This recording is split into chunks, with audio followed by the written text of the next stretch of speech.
under the second segment, and thereafter we will move to our third segment, where I will invite other heads of state and government present to provide their input in the plenary session. This session will be followed by our fourth segment, which will have statements from heads of regional and international organizations, and this will draw our deliberations to a close, upon which the Kenyan Cabinet Secretary for Foreign Affairs will present the key outcomes of our deliberations and close the summit.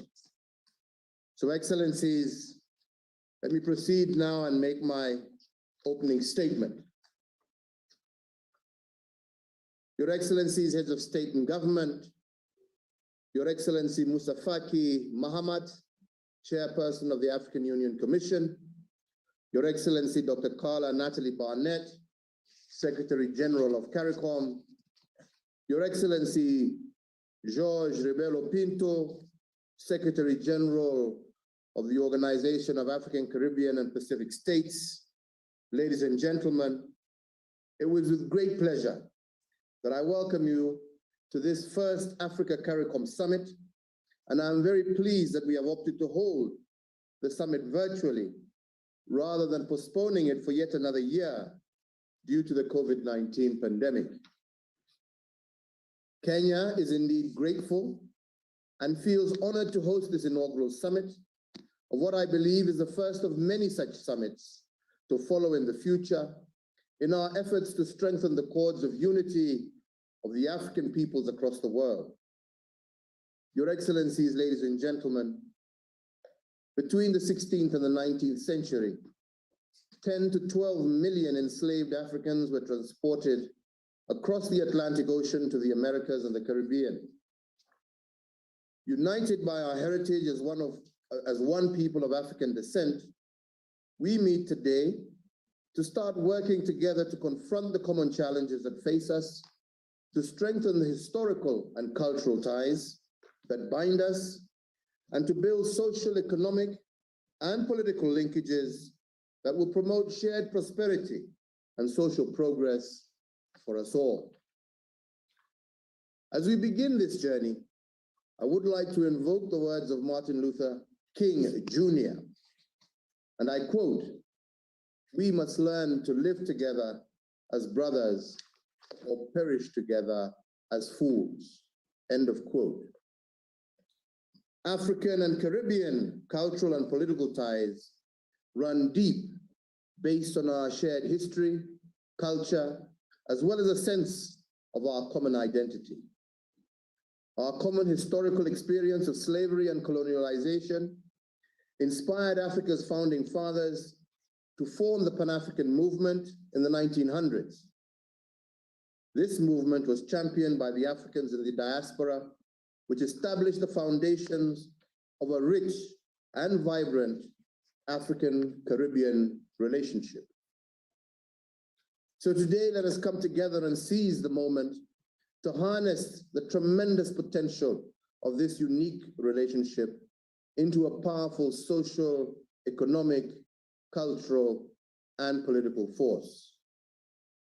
Allow me, Your Excellencies, to outline a few areas where we can work together to achieve this goal. I do believe that the first area is the blue economy. Both Africa and the Caribbean regions are blessed with enormous resources in the blue economy. The African continent has 38 coastal states and island states, and a coastline of well over 47,000 kilometers. All members of states of CARICOM, they enjoy access to approximately 1 million square miles of the Caribbean Sea. This presents enormous opportunities to strengthen and foster innovative partnerships across the two regions to sustainably exploit and harness the potential of the blue economy. Excellencies, sustainable exploitation of these resources will no doubt boost economic prosperity, expand creation of decent jobs, and strengthen food security in our two regions.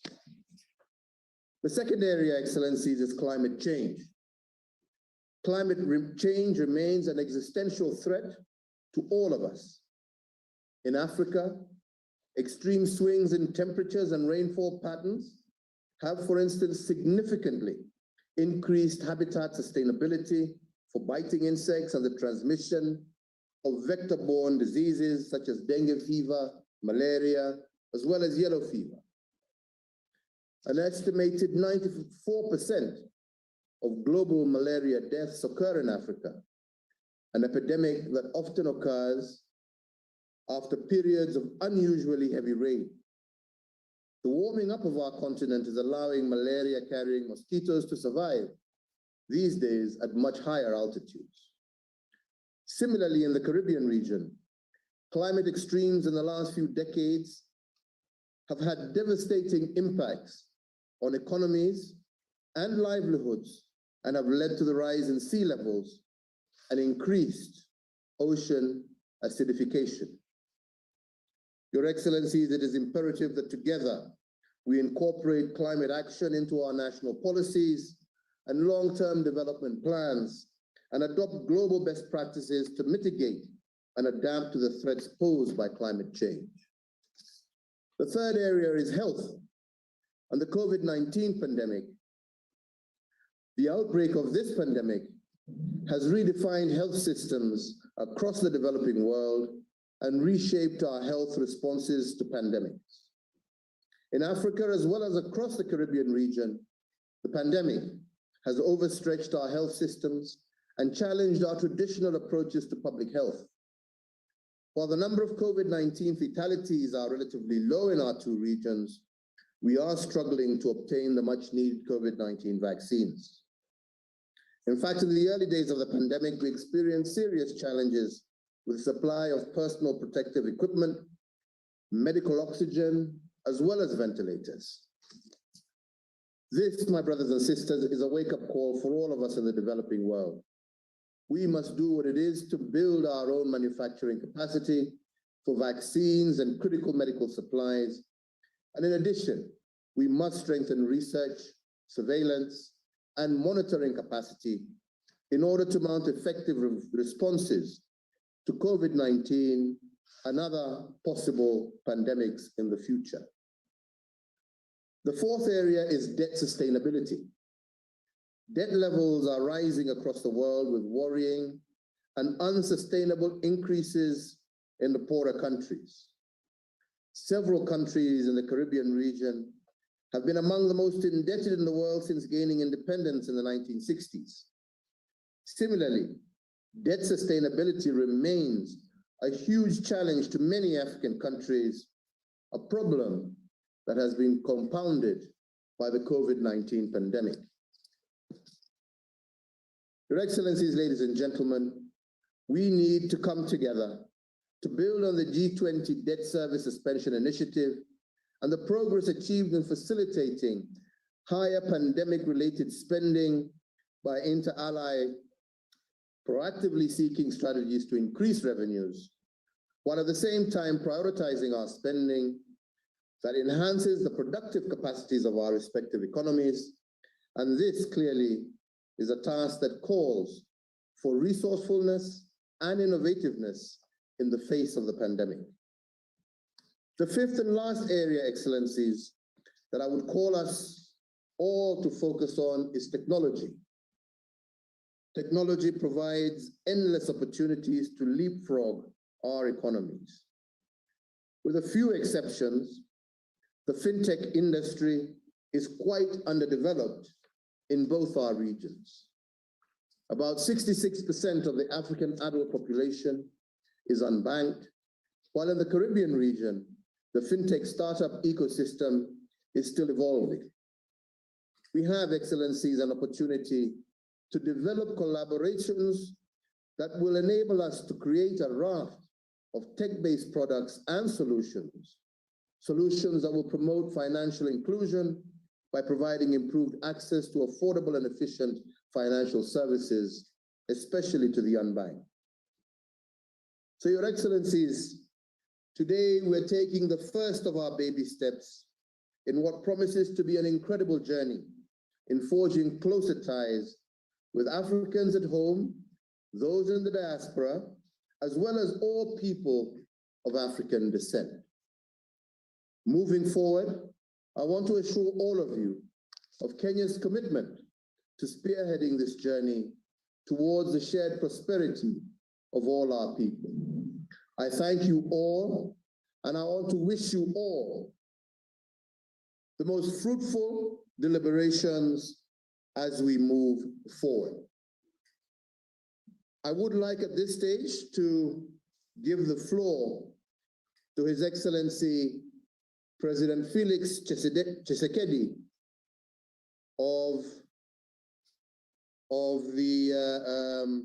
who is currently the chair of the AU. He's delayed. Apparently he's not with us.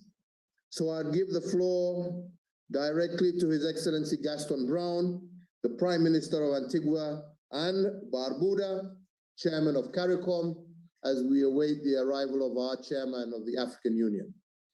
Your Excellency, you have the floor.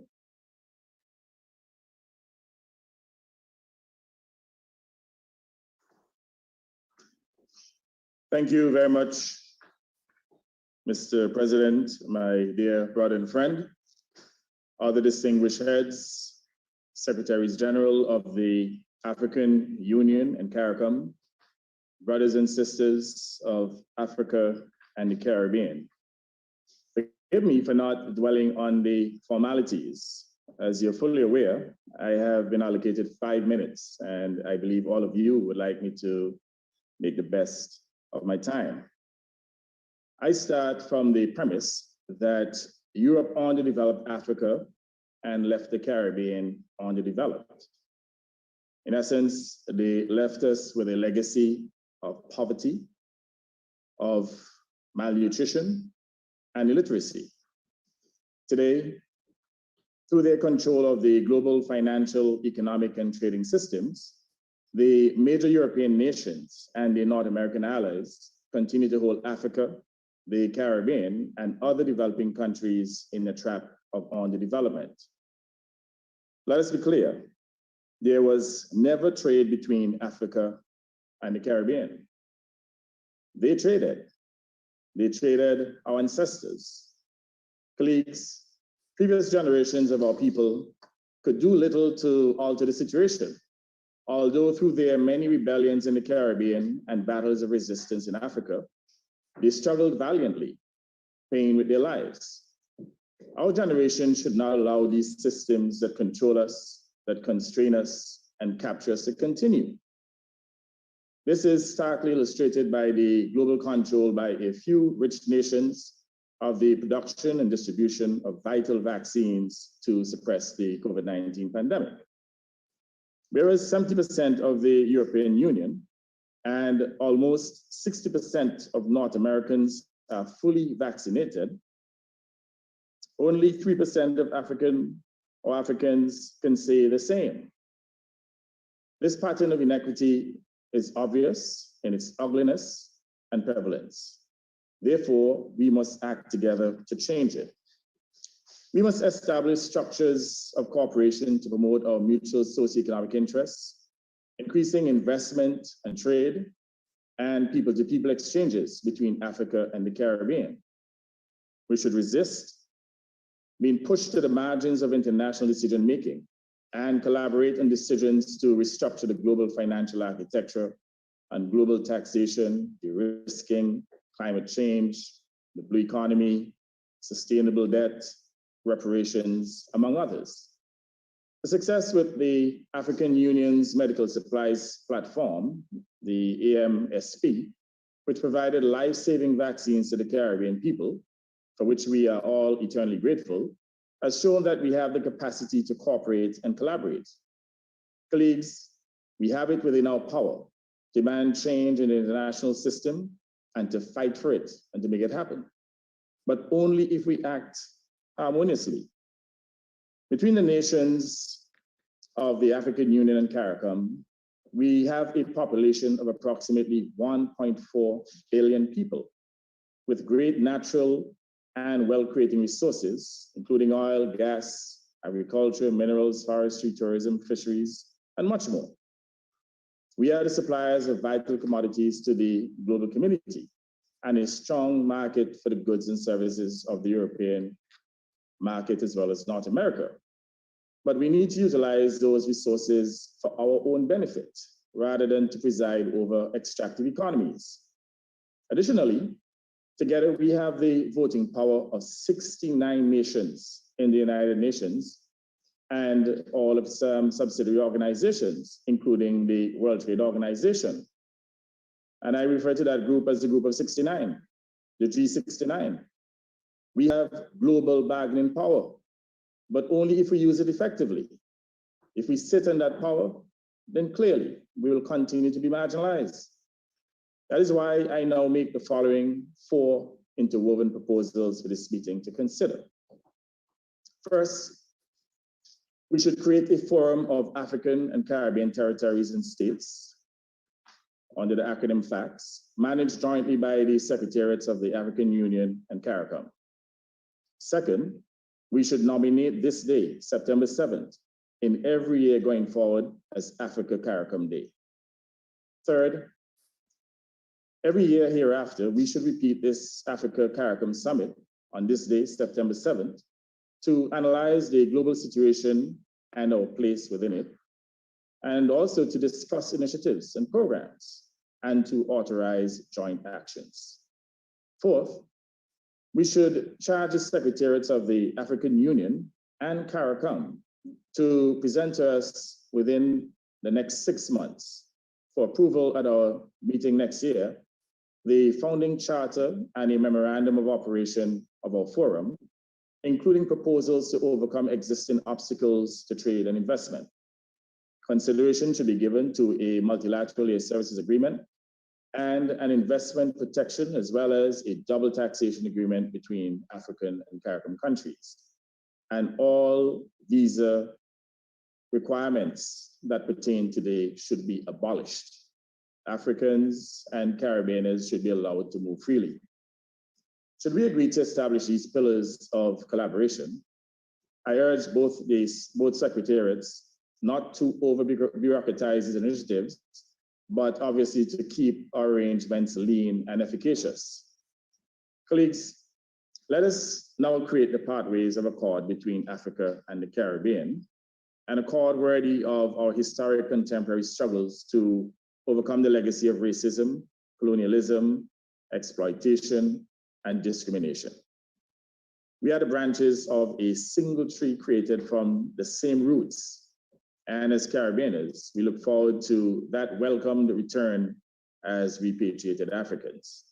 Let us, as that one tree, reach to the skies together, strong, resilient, and unshakable. Colleagues, we can do it. Let us all commit ourselves to this task. I thank you. Thank you very much, Your Excellency, for that statement, and indeed a very encouraging proposal that this should be an annual summit. And I look forward to the concurrence of the rest on this wonderful proposal. Before we move on, I have been told by our technical staff, probably at this stage, to request all of us who are online to switch on their cameras for a virtual photo shoot, which will take just about a minute. So I'd just like to request everybody who is online to turn your camera on.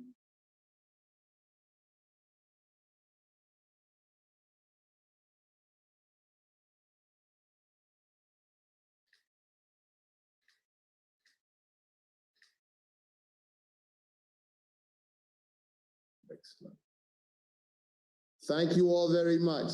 Thank you all very much. I would like now to give the floor to His Excellency Cyril Ramaphosa, President of the Republic of South Africa, and the immediate former Chairperson of the African Union, to give his remarks. Your Excellency, you have the floor. Yes. Thank you, Your Excellency, President Uhuru Kenyatta, President of the Republic of Kenya, His Excellency Musa Faki Mahamat, Chairperson of the African Union Commission, Her Excellency Dr. Carla, Natalie Barnett, Secretary General of the Caribbean Community, and His Excellency Mr. Gaston Brown, Chairperson of CARICOM. Distinguished guests, ladies and gentlemen, it is a great honor to be part of this historic first Africa-Caricom Summit. This initiative places us on the threshold of what I would call a new epoch of integration, unity, and cooperation. It calls to mind the words of one of the great leaders of our continent, the founding father of our sister country, Kenya, Jomo Kenyatta, when he said, "Our children may learn about the heroes of the past. Our task is to make ourselves architects of the future." Your Excellency, President Kenyatta, this summit presents a reimagining of the future of relations between our peoples, the African continent, and in the Caribbean, who, although separated by a vast ocean, are united by a shared history. This summit is taking place in the first year of the decade of African roots and diaspora, which was declared in February this year at the 34th Ordinary Session of the Assembly of the African Union. The diaspora is an integral part of the story of Africa, the progress of Africa, and indeed, the future of Africa. Greater cooperation between the countries on the African continent and the Caribbean community was espoused by our forebears who convened the 5th Pan-African Congress in Manchester in 1945. It was there that leaders like Mzee Jomo Kenyatta and Kwame Nkrumah planted the seed that would become the Organization of African Unity in 1963.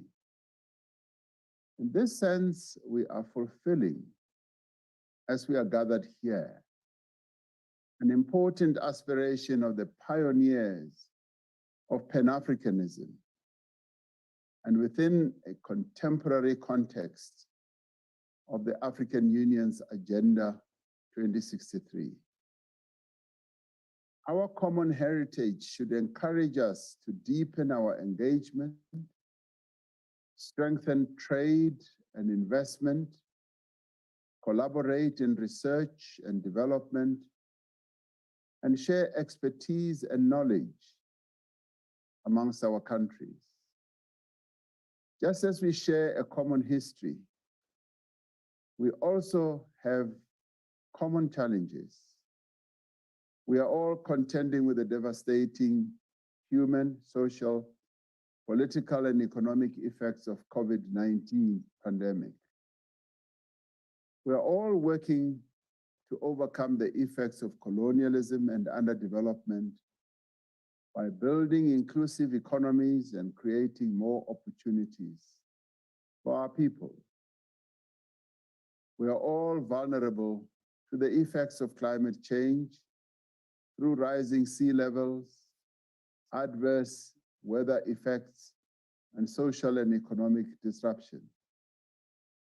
This pandemic has demonstrated the value and the necessity of confronting challenges by working together. From the onset of the pandemic, we developed a united African continental response strategy. We established a special COVID-19 response fund and launched the groundbreaking African Medical Supplies Platform. We also set up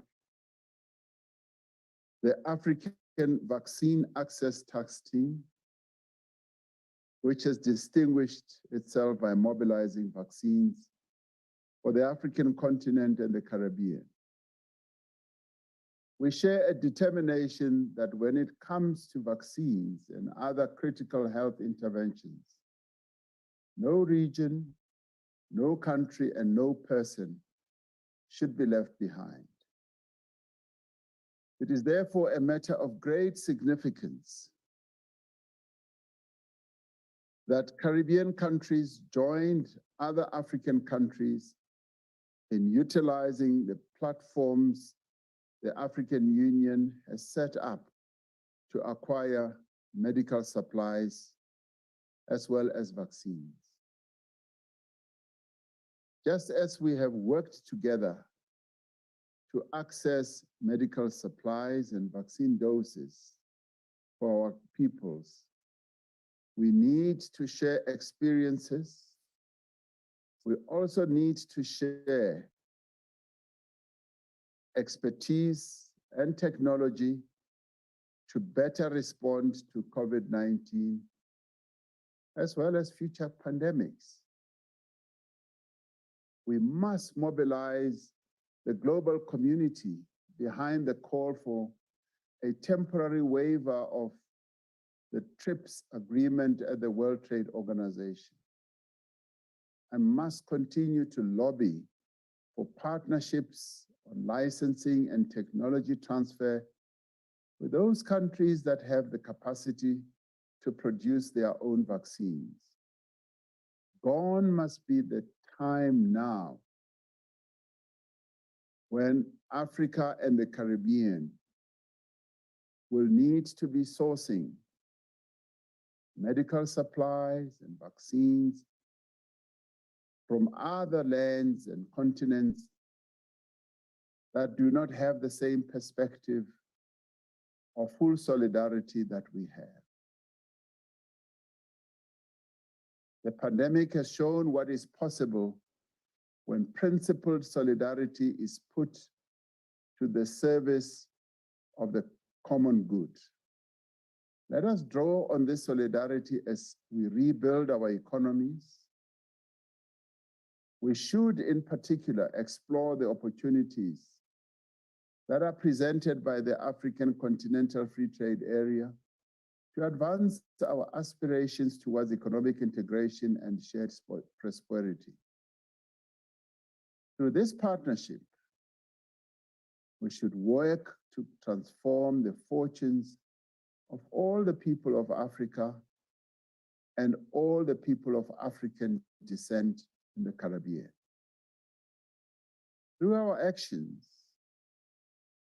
we must become the architects of our common future, where Africa and the Caribbean are joined together by a common goal of ensuring that our peoples have prosperity.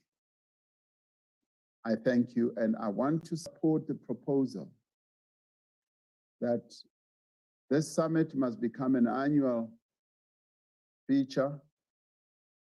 Africa. It is important that the bonds of history continue into the future, seeing it through this one, we will be able to deepen our partnership. Thank you. Thank you very much, Your Excellency, for your very encouraging words. And I want to pay a special tribute to yourself for the leadership that you showed and how you led us in a very difficult year during your term as chair of the African Union, and indeed your willingness and openness to ensuring that we work together with the Caribbean in our drive towards ensuring that we get access to vaccines for all our people. So, Your Excellency, thank you very much. At this juncture, I'd like now to give the floor to His Excellency, the Honorable Dr.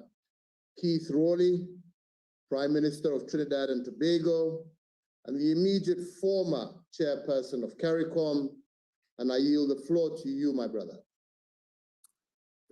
Thank you very much, Mr. Chairman.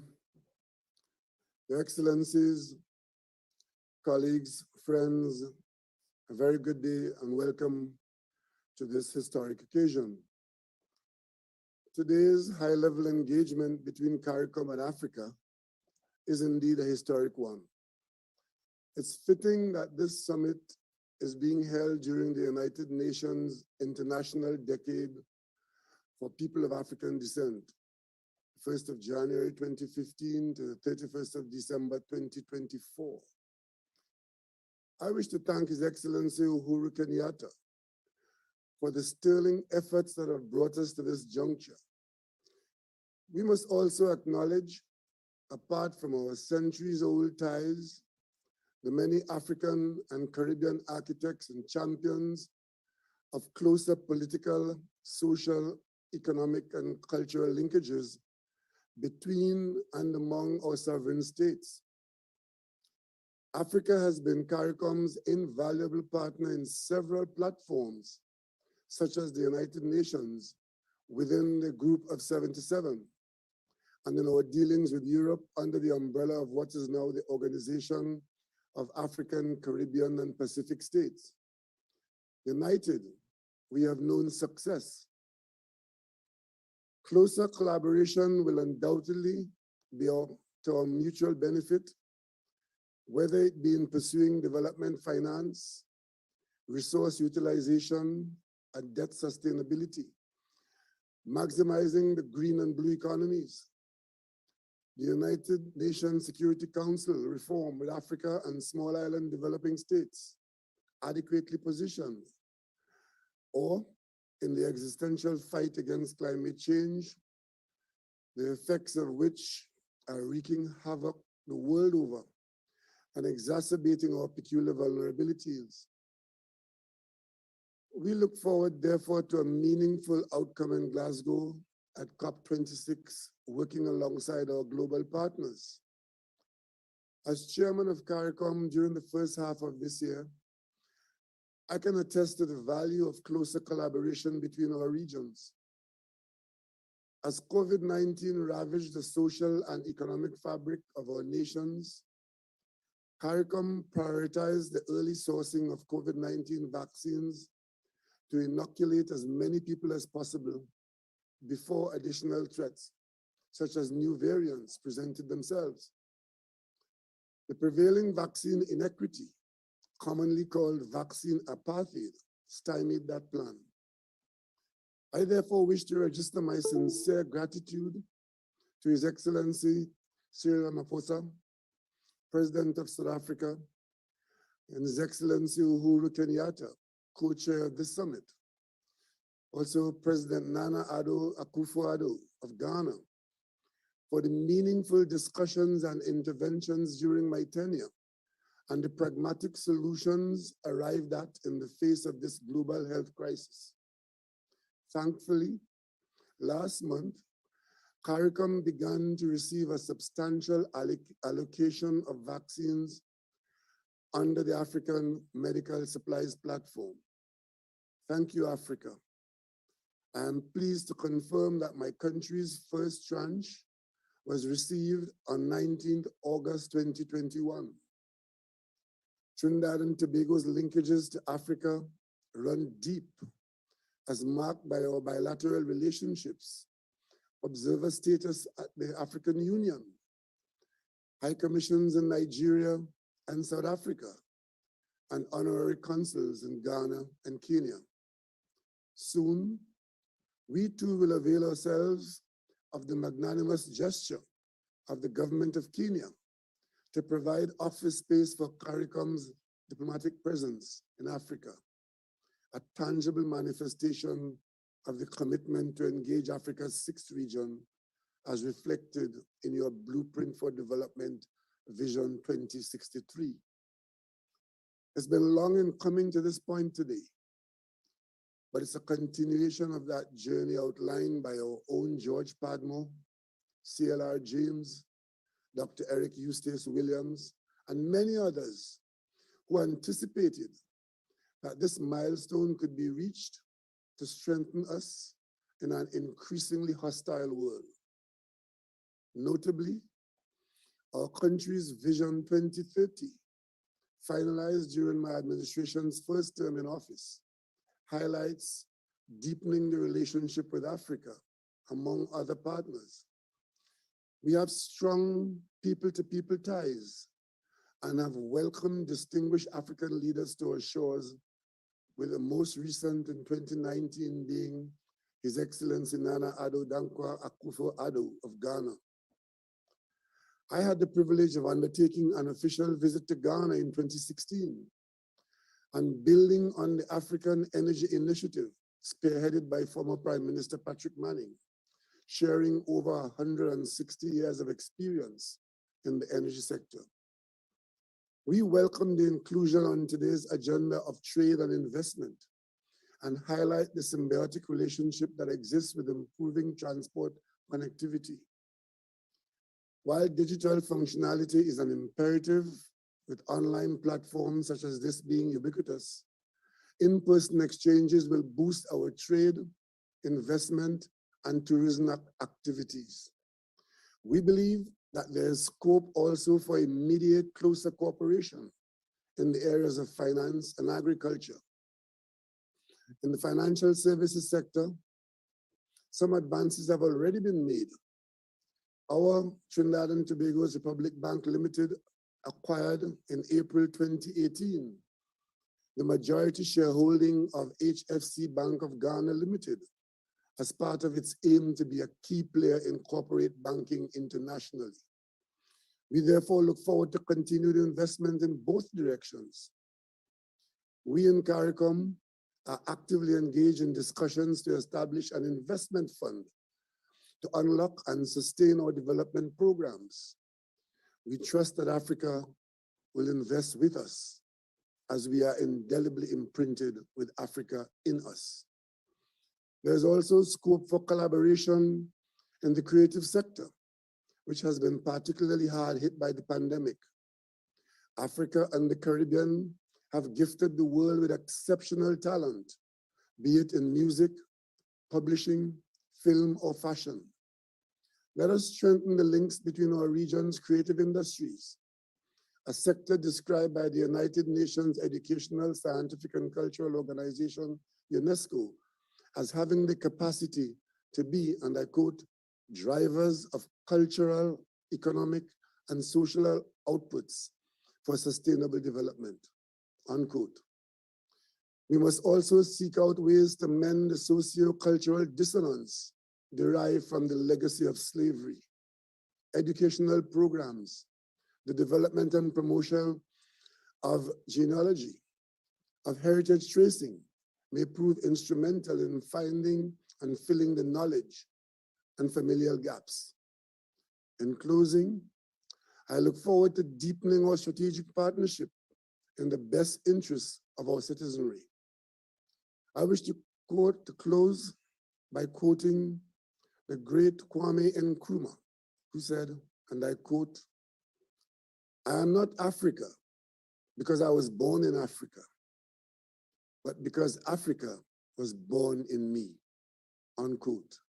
Thank you, colleagues, and I look forward to the continuation of this long and successful journey.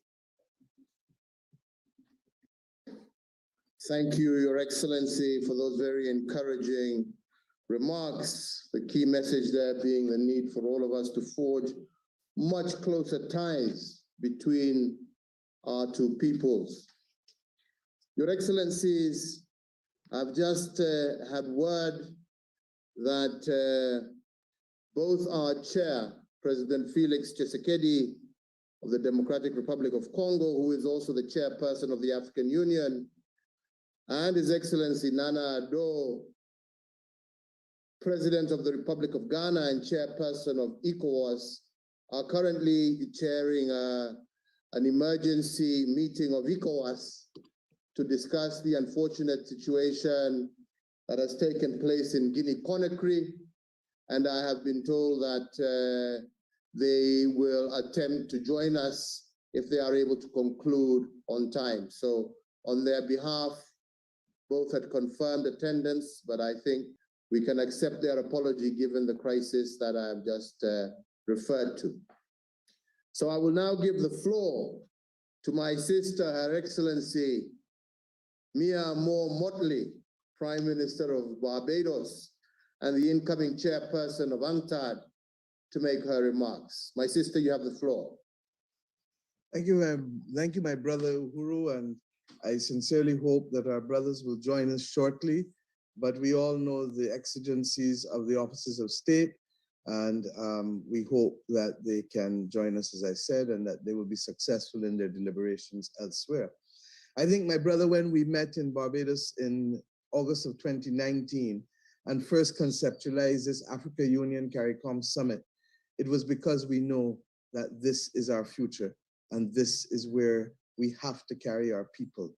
Your continent is our ancestral home, and we are related to you, as I just heard from Prime Minister Rowley, in so many ways, because Africa is in us and we're not simply from Africa. But I want not only to dwell on the platform of history, because our history we all know. We know of the great meetings that forged our independence movement, whether it was in the 5th Pan-African Congress in Manchester in 1945, and be it as it was that we were all colonies, regrettably, at that point. We met in a foreign land. Today, we meet in a virtual space, but reflecting the hearts and minds of Caribbean people and African people. And I ask us today to recognize that the first thing that we must do, above all else, in the words of Robert Nesta Marley, as he immortalized the words of Marcus Messiah Garvey, is to emancipate ourselves from mental slavery. The mental slavery that has us seeing north only. The mental slavery that has us trading north only. The mental slavery that has us not recognizing that between ourselves, we constitute 1/3 of the nations of the world. The mental slavery that has prevented direct trade links or direct air transport between Africa and the Caribbean. The mental slavery that has blocked us from reclaiming our Atlantic destiny and forging our future in the image and in the interests of our people. Africa is the youngest continent on the earth.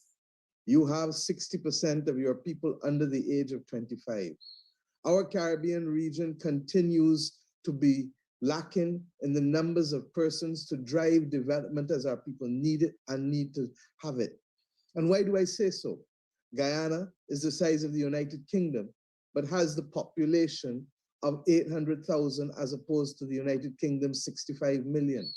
The Netherlands is 17 million and smaller than Suriname, but Suriname's population is just over 600,000. Belize is the size of Israel, but has the population that is a dwarf in comparison to Israel's 8 million. Belize around 400,000. And my own Barbados, approximately 20% smaller than Singapore, which took that additional 20% through land reclamation, but its population is 5 million as compared to our 300,000. There is obviously a demographic dividend that Africa will reap, but there is obviously bridges that must be forged in our own deliberate 21st century interests if we are to drive development in CARICOM and in Africa, working cooperatively together. And why do I say so? 76 years ago, when the United Nations and the international financial institutions of the Bretton Woods were formed, we didn't even exist. No one thought of us. Our interests are not protected in the construction or in the constitution of those agencies and institutions. And 76 years later, In spite of us becoming independent nations, we continue to suffer from that lack of equity and lack of fair participation in those institutions, particularly in forging their policy framework and their programs that can support countries like ours that face multiple crises, some of them existential. We face the climate crisis together, recognizing that no longer can the battle be fought on behalf of small island developing states alone, but must now also reflect those countries between the tropics of Cancer and Capricorn. Why? Because regrettably, small island developing states have not been able to motivate the world to save us by telling the world that it cannot move beyond 1.5 degrees because we need an increase limited and capped at 1.5 degrees if we are to survive. The multiple storms and floods, my brother, that you have seen across Africa, and the multiple hurricanes and droughts and sargassum weed that you see across the Caribbean reinforce that we are the victims of that climate crisis that we did not create, that are the victims of the same greed that caused the extraction of wealth from our countries across both sides of the Atlantic in order to enrich those who sought to have a development projection based on that extraction of our wealth and the use of primary commodities to continue to be the basis for them to add value that way exceeds that which we receive for primary commodities. It is up to us to make these changes. We know them well. And we continue not only to face the climate crisis, as I said, we face now jointly the pandemic. And while we fight this current pandemic against the background of vaccine inequity and apartheid, against the absence of global leadership so that we could have found a way to fight the battle against the very variants, we do so conscious that there are other pandemics that are likely to confront us. And indeed, I chair on behalf of the World Health Organization, the One Health Global Initiative that is fighting against what will come to be regarded as the slow motion pandemic, the battle against antimicrobial resistance, because it is expected to be the biggest killer of our citizens by the year 2050 because of our body's resistance to antibiotics, whether we ingest them as humans or whether we eat them from the food and the meat and vegetables that we eat, or whether they affect our environment because of the impact on runoff. We equally fight the battles of violence, whether violence born or risen as a result of terrorism or as a result of social implosion because of poverty and lack of development opportunities. And we equally fight the battle, regrettably, of access to concessional financing that is affordable and that is capable of being the platform for our development. Why do I say so?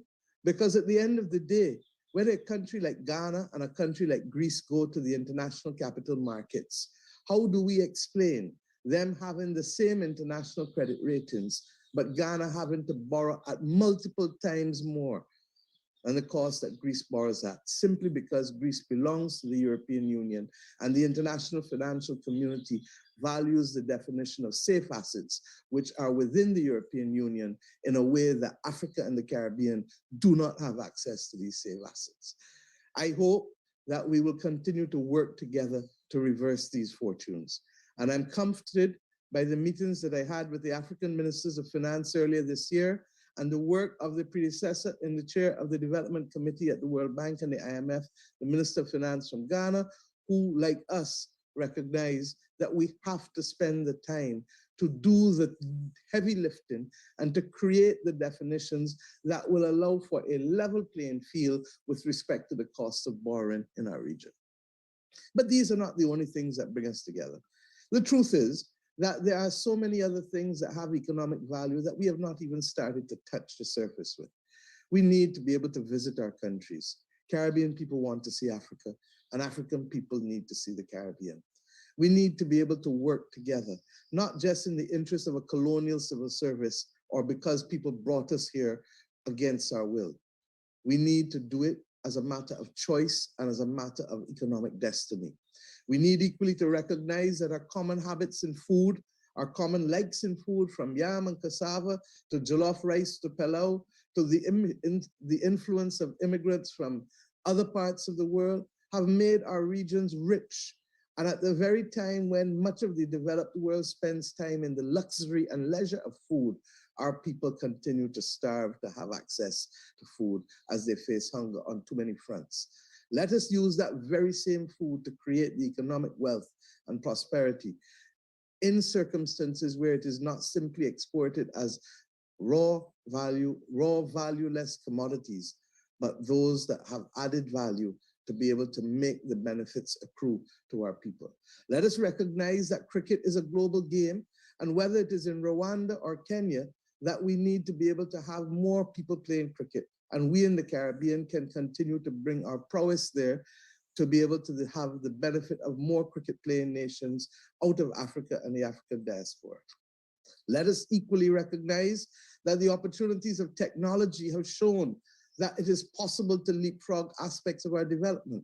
We continue to admire Kenya and all of those others who have used the mobile technology to be able to facilitate the bankless and those excluded from financial institutions in our region, and allowing them now to be able to provide for themselves and their families by using technology to be able to access it.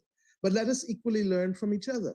We in Barbados have for almost the last century found ways of titling land for our people who are in possession of land without title, such that they may convert that possession of land to be able to leverage it in order to improve the quality of their housing and access to machinery to improve the quality of their farming. We can learn from each other. And I trust and pray, my brother, that this summit will not only be, as our brother Gaston has called for it, and our brother, the president of South Africa has reflected, that it will be an annual summit. But as we go to the very, very, very end of our engagement, let us remember that the only thing that stops us from having a direct air link between Africa and Barbados, Africa and the Caribbean, is the will of those of us who continue not to recognize the importance of unlocking 1.4 billion people who have a common ancestry to be able to work with each other. We thank God that we are, at this point in time, making it together in order to make that defined difference to our people. And it is against that background, I'd like to put on the table, while supporting Gaston's recommendation for an annual summit, to put some other concrete proposals that I believe will make a difference. One, as I said, the establishment of a regular weekly direct airline flight between Africa and CARICOM, even if it means that we may have initially to help subsidize it, because without the vision that is necessary, without the mental emancipation, the unlocking of that 1.4 billion people will not happen. And we cannot justify the AU making CARICOM the 6th diasporic region without seeking now to ensure that the people of both regions can mix with one another and understand why we truly are family. Two, a dedicated and highly empowered public-private sector mechanism that enables the development of the African Caribbean economy, particularly in the areas of digital technology, creative industries, renewable energy, and the life sciences. And separate from that, my dear, all my friends, all of the ability to mobilize our funding in order to be able to ensure that we can finance development, not just of governments, but of companies and individuals in our two regions. Thirdly, the establishment of a joint AU-CARICOM electronic mass media platform, or a mechanism that facilitates the exchange of news, information, and artistic programming, sports. Because when our people see each other on a daily basis, they will understand why we must travel and why we must trade. And they will therefore enable those air links and maritime shipping links that we make to become sustainable. Fourthly, a collective commitment to participate in the 22nd of September high-level meeting in the UN General Assembly, week after next, in commemoration of the 20th anniversary of the 2001 UN World Conference Against Racism that was held in Durban. And I say so because at that conference, all of the countries of the world, with the exception of a handful of Western countries, agreed that the time had come for us to start to discuss reparations. Since that date, 20 years ago, we've had many things happen, culminating in Black Lives Matter. There is nothing like an idea whose time has come. And I hope that we leave this summit prepared to coordinate a position as we go to the UN to ensure that we now begin to discuss the absence of a development compact when our countries became independent, the extraction of wealth over centuries, and the fact that our future development must rest equally on reparative justice, and if we are to give our people a chance to be able to access the development opportunities that are theirs to have, but have been deprived because of that continuous extraction of wealth over time. As I said earlier, when the UN and major Bretton Woods institutions formed before most of our nations existed, we did not have a chance to be a part of how they were forged and what they focused on. They were simply not created with our existence in mind. As we make up 1/3 of the world's nation states, we must now work together to bring reform to these institutions so that we can unlock the potential to pursue development on behalf of our people. And finally, let us, my brothers and sisters, recognize that in the past, Africans came to the Caribbean because of others, forcibly. Caribbean citizens came to Africa in the early independence years because of the colonial civil service. Let us today, after September 7th, 2021, cut out the middle passage. Let us cut out the middle leg. Let us cut out the middleman. And let us come together and reclaim, each of us, our Atlantic destiny, because it is the best thing for our people. And in claiming the Atlantic destiny, let us forge it in our interests and in our image. As I said earlier, this time, my brothers and sisters, is our time. By choice, our choice, for us and not for anyone else. Thank you, my brother, and I thank the people of Kenya for facilitating this conference. My only regret is that it did not happen in June last year when it was supposed to, and when all of us could have at the end of this hugged each other as brothers and sisters do, knowing that our love and commitment will carry us through. But perhaps the delay of the holding of this conference is the story of our existence. Obstacles upon obstacles, but resilience above resilience to get us to this point. We have started the journey. I pray that others will continue it, for it is absolutely necessary for us, for our people, to do the right thing by them after centuries of exploitation. Thank you, my brother. Thank you very much, my sister, for that very powerful, powerful statement. And I want to particularly thank you for your passion and how closely we've worked together to make this day a reality, and the passion that you have to bring our people together so that we can together grasp our common destiny and truly, as you have just said, free ourselves from that mental slavery that has kept us apart. So I really look forward to continuing to work with you, and thank you very much for the statement that you have just made. I would like now to give the floor to our dear brother, His Excellency President Paul Kagame, President of the Republic of Rwanda, and the immediate former chairperson of the East African Community. Your Excellency, you have the floor.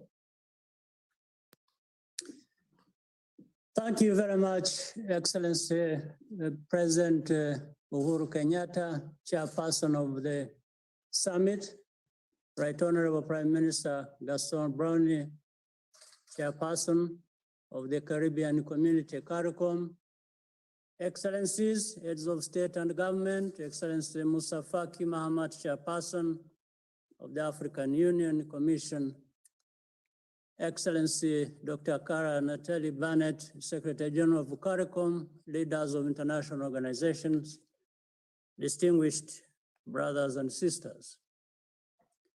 Let me begin by congratulating you, my brother, friend, President Uhuru Kenyatta, for spearheading this effort together with the Caribbean leaders. Establishing a permanent forum for dialogue between the African and Caribbean regions is not only welcome, but is also overdue. We are united by ties of history and shared experience. We also confront common challenges, such as trade inequalities, vulnerability to climate change, and the need for more resilient health systems. Our regions also have special requirements for adequate fiscal space to finance pandemic recovery. It is therefore the right moment to deepen the direct ties between our regional organizations and, just as importantly, our peoples. Where we are aligned, we should not hesitate to consult each other and make common cause in multilateral forums.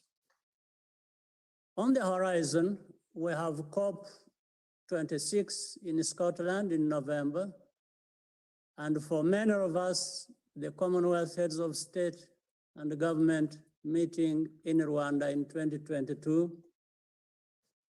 We are also all members of the new Organization of African, Caribbean, and Pacific States, or ACPS. The formation of this group, in a sense, really reminded us of the value of bringing our regions closer together for the benefit of our economies and our people. Africa and the Caribbean have a lot to offer one another in the spirit of South-South cooperation, learning from each other's experiences. I look forward to deeper and more frequent interactions in the years ahead by institutionalizing the structures of collaboration between the African Union and the Caribbean community. I thank you for your kind attention and wish all the best to all participants. Thank you very much, Your Excellency, dear brother, for that statement of solidarity.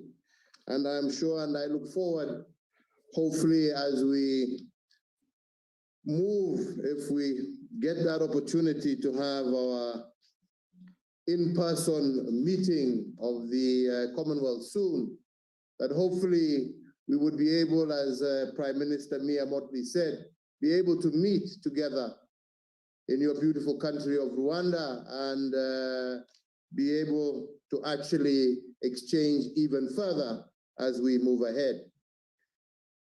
I want to now give the floor to His Excellency John Antonio Bresino, Prime Minister of Belize, and the incoming Chairperson of CARICOM. Prime Minister, you have the floor.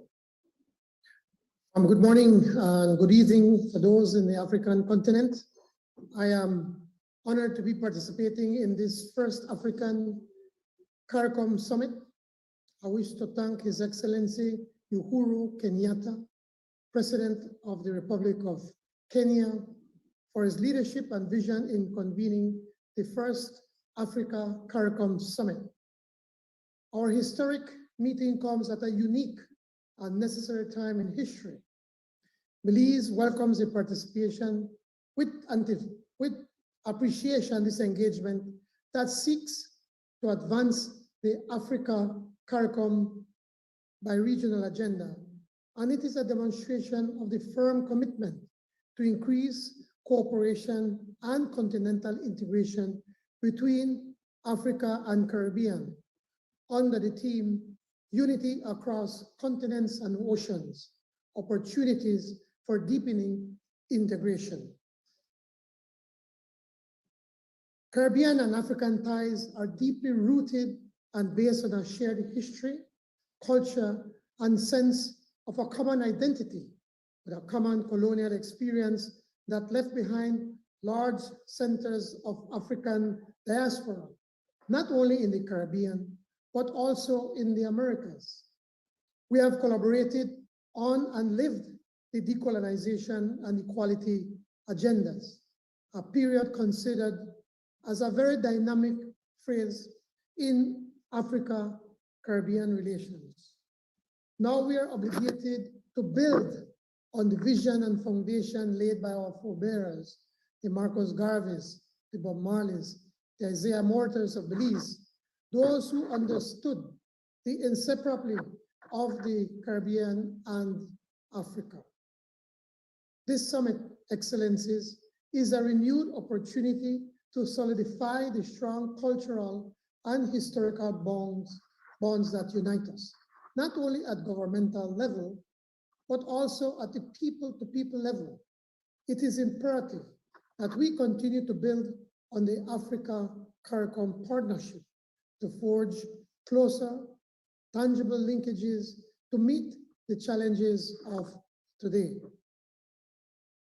We already have a strong record of consultations and collaboration with each other in a number of areas within the various configurations and grouping at multilateral organizations, as well as at regional and national levels, including at the United Nations, the Organization of African, Caribbean, and Pacific States, the Commonwealth, the Non-Aligned Movement, the Group of 77, and the Alliance of Small Island States.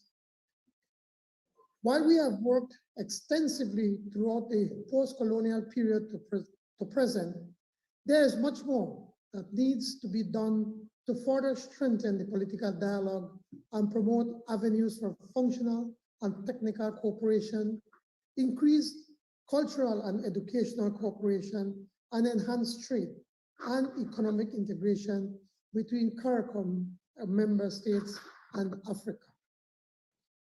The unprecedented challenges of today compel us to strengthen cooperation across a range of fora to tackle issues on the global agenda and take coordinated positions and action in areas that matter most, especially Agenda 2030 and the Sustainable Development Goals, climate change, resilience, adaptation, and natural disasters, the global financial system, and issues relating to development financing, de-risking, and blacklisting, migration and trafficking in persons, the equitable and sustainable economic and social recovery from the ongoing COVID-19 crisis, and other common threats.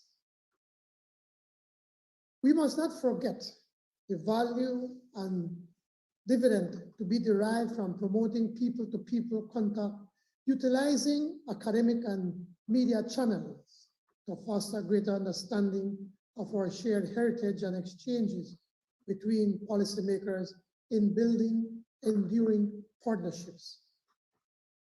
Excellencies, Belize reiterates a commitment to work with sincerity of purpose towards a defined mechanism for our partnership, a structure that will enhance our integration through the elaboration of a plan of action and a program of work, and one that considers the opportunities before us. We must devote sufficient attention to transforming our partnership into a political force for the realization of the full scope of the political and socio-economic dimensions of the African-Caribbean relationship. Belize is deeply appreciative to the African Union for the arrangements put in place that enabled CARICOM member states to access the African Medical Supplies Platform, a very important avenue of COVID-19 vaccine access to support our ongoing vaccine programs. Belize received late last month 132,000 doses of the Johnson & Johnson vaccines against COVID-19. Belize is grateful for this expression of solidarity with the region. I also want to acknowledge the generosity of the Kenyan government in facilitating a joint CARICOM physical presence in Nairobi with the objective of expanding the Caribbean's outreach and developing beneficial relations with all our sister nations on the African continent. We hope that one day, in the not too distant future, Belize can join the joint mission and have its first diplomatic presence on the continent. I wish to close by reiterating the commitment of the government and people of Belize to play our part to build a renewed and comprehensive Africa-Caricom partnership that will strengthen the bi-regional links and transform the relationship into a political, social, and economic force. Thank you. Thank you very much, Prime Minister, for that statement and the encouraging words of unity that you have expressed. I would now like to give the floor to His Excellency João Manuel González Lourenço, President of the Republic of Angola and the Chairperson of ICGLR. Your Excellency, dear brother, you have the floor. Sua Excelência Uhuru Kenyatta, Presidente da República do Quênia e Presidente em exercício da Organização dos Países da África, Caribe e Pacífico, Excelências, senhores chefes de Estado e de Governo, minhas senhoras e meus senhores, foi com satisfação que recebi o honroso convite para participar nesta cimeira de concertação político-diplomática entre os países da União Africana e da Comunidade Caribenha, pois considero que devemos fortalecer as relações entre os povos africanos e os do Caribe, com os quais partilhamos um importante legado histórico e laços de consanguinidade resultantes do tráfico transatlântico de seres humanos que está na origem da existência hoje da diáspora africana nas Américas. A contribuição de proeminentes figuras nacionalistas das ilhas caribenhas, como o poeta e dramaturgo Aimé Césaire, foi decisiva para a emancipação dos movimentos sindicais e políticos pró-independentistas em África nos anos 50 e 60, bem como para a evolução e afirmação da corrente ideológica e intelectual do pan-africanismo, liderada por figuras como Leopoldo Sédar Senghor, Kwame Nkrumah, o Kwabena, Agostinho Neto, Amílcar Cabral, Sékou Touré e tantos outros estadistas que estiveram na origem da fundação da então Organização da Unidade Africana. Este importante evento realiza-se numa altura em que acabamos de celebrar, no passado dia 31 de agosto, o Dia Internacional das Pessoas de Descendência Africana, instituído pelas Nações Unidas em dezembro de 2020. As diligências em curso para a formalização da cooperação entre a União Africana e a CARICOM, mediante um memorando de entendimento, estão conformes com a decisão da União Africana de reconhecer a diáspora africana como a sexta região de África, permitindo-lhe contribuir de forma ativa no desenvolvimento econômico, social e cultural do continente e na vida da nossa organização continental.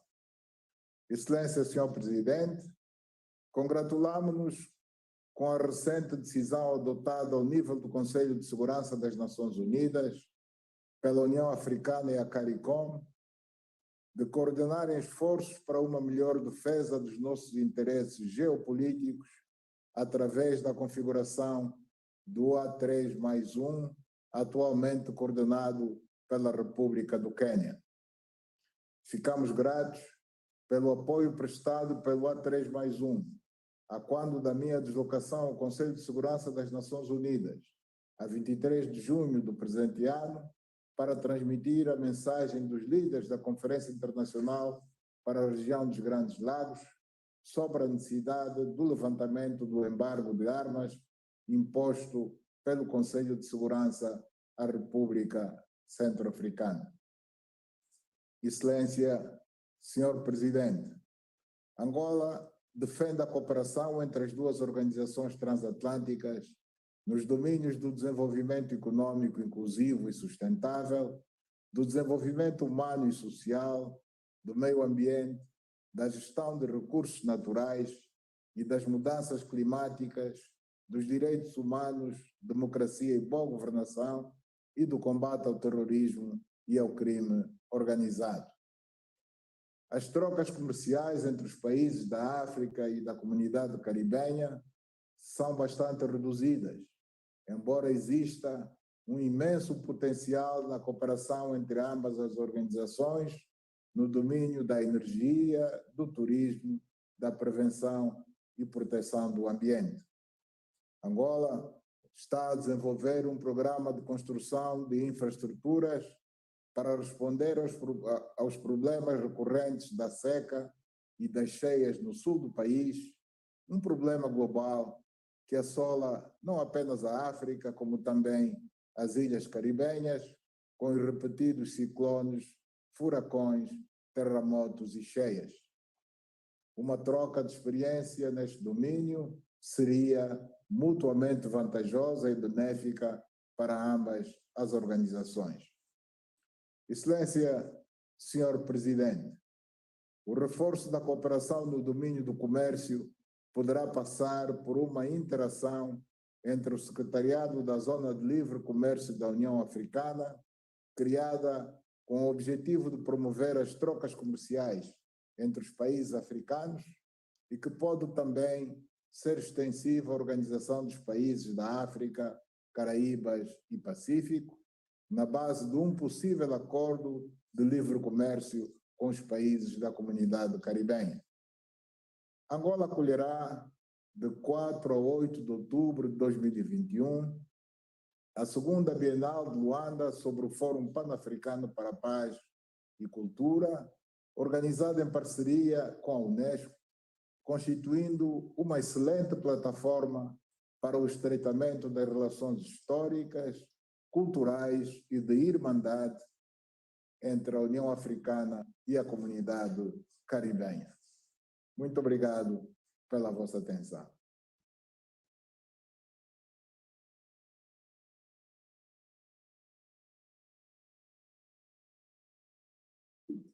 Thank you very much, dear brother, Your Excellency, President of the Republic of Angola, for that encouraging statement.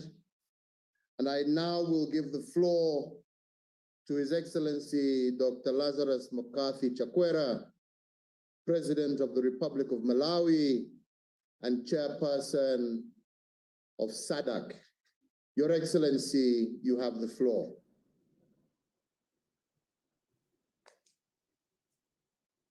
Mr. Chairman, Your Excellency Uhuru Kenyatta, President of the Republic of Kenya, Your Excellencies, fellow heads of state and government here present,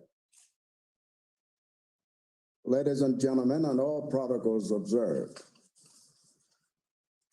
It's an honor to add the voice of Malawi and the entire Southern African Development Community, SADC, to the chorus of solidarity reverberating from the summit to all corners of the globe.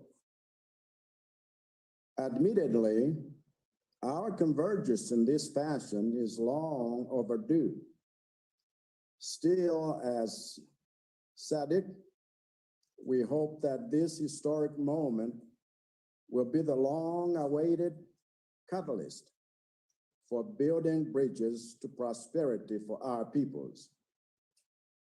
Our success in doing so is all but guaranteed because our nations and regions have a kinship so naturally rooted in the rich soils of shared values, histories, cultures, and struggles to make it the best foundation for our cooperation henceforth.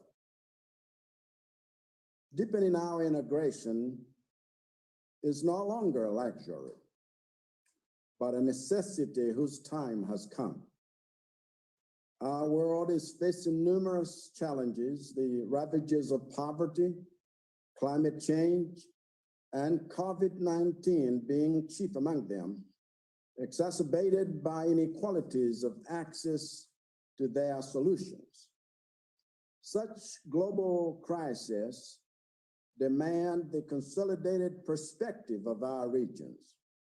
We need to stand together to ensure solutions to global challenges, protect our people's dignity, and promote our shared interests, such as our desire to see greater economic trade and investment between Africa and the CARICOM member states. By standing together, as we did today, we make it clear that we are neither small nor helpless. SADC alone is a region of over 350 million peoples and 16 states with deepening regional bonds forged from our shared conviction that our strength lies in our numbers and our unity. As a result, we have developed the Sarc Vision 2050 as a complementary blueprint to the United Nations 2030 Agenda for Sustainable Development Goals and the African Union's AU Agenda 2063. We therefore embrace and celebrate this first Africa-Caricom Summit as another milestone towards the creation of a grand coalition of like-minded and like-mannered nations. Beyond embracing and celebrating it, we fully intend to leverage the opportunities for partnership that it avails for the meaningful improvement of the lives of our citizens. Towards that end, we seek to build on already existing engagements between some SADC member states and Caribbean member states to increase investment, collaboration, trade, learning, and exchange between the two regions. By standing together like this, as we move forward, we will make it clear that no challenge before us is insurmountable. And truth be told, for all of us here, standing together like this is not a matter of fashion, but survival. To paraphrase what President Sarc Vision, one of the founders of SADC, said in 1980, we must move together or we perish. Thank you for your attention. Thank you very much, dear brother, for that statement. And I now will give the floor to His Excellency, Dr. the Honorable Ralph Gonzalez, Prime Minister of St. Vincent and the Grenadines, and the Chairperson of the CARICOM Subcommittee on the ABCD Commission. Your Excellency, you have the floor. Thank you very much, my brother and comrade, the distinguished President of the Republic of Kenya, colleagues, comrades and friends. Given the restrictions of time, I will refrain from delivering my prepared statement. I will circulate it. I want to say that, first of all, 40 years ago, I first went to Africa as a student pursuing doctoral studies. I went to Makerere University in Kampala. Before then and since then, my political life has been engaged in, among other things, the defense and promotion of the African and Caribbean civilizations and their unity. In the 1960s and 70s and into the 80s, many of us participated in support groups for African liberation. In my case, in the United Kingdom, in the USA, and of course, in the Caribbean, for the liberation of Southern Africa, South Africa and Zimbabwe, and for the independence of former Portuguese colonies of Angola, Mozambique, Guinea-Bissau, Sao Tome, and the Principe. Africa and the Caribbean have over the years, for over 100 years, have been assisting each other in our quest for national liberation and independence. It is very fitting, my dear brother Uhuru, that you should be chairing this historic first summit with Gaston Brown, my friend, the Prime Minister of Antigua and Barbuda, our CARICOM chair. Because Uhuru, it was your father, the great Jomo Kenyatta, who in 1945 was a central figure at the Pan-Africanist conference in Manchester, at which there were very important Caribbean personalities, some of them referred to by Prime Minister Rowley of Trinidad and Tobago.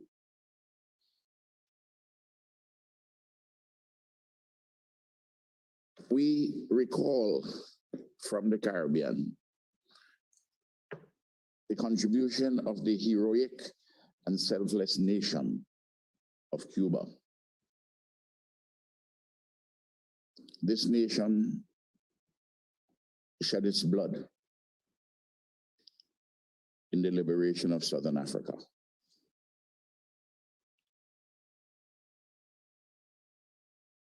The Battle of Cuito Cornwallis is legendary. We all know this history. We all know the selflessness of Cuba. It demands of us today at this summit that we give a practical commitment to assist Cuba, which is currently being besieged by the twin challenges of the illegal blockade, economic blockade by imperialism, and the feverish ravages of COVID-19. Cuba will not ask, but it is our duty to assist and to do so with urgency.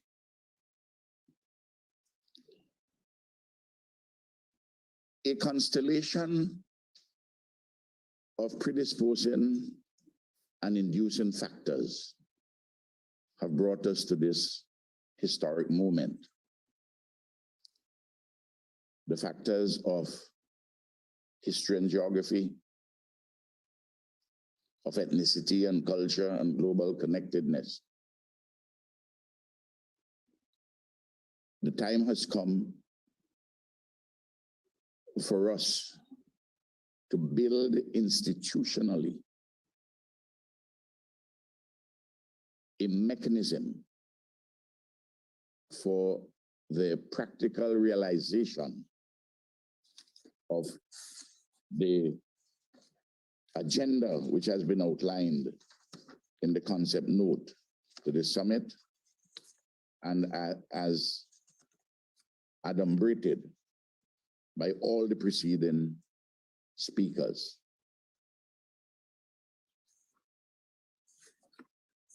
Gaston Brown has advocated a forum, a permanent forum of African and Caribbean states, and I agree with that. At the same time, we ought to establish immediately an Africa-Caricom Commission, permanent body, a transitional entity towards a larger, more ambitious Africa, Caribbean, Brazil Diaspora Commission.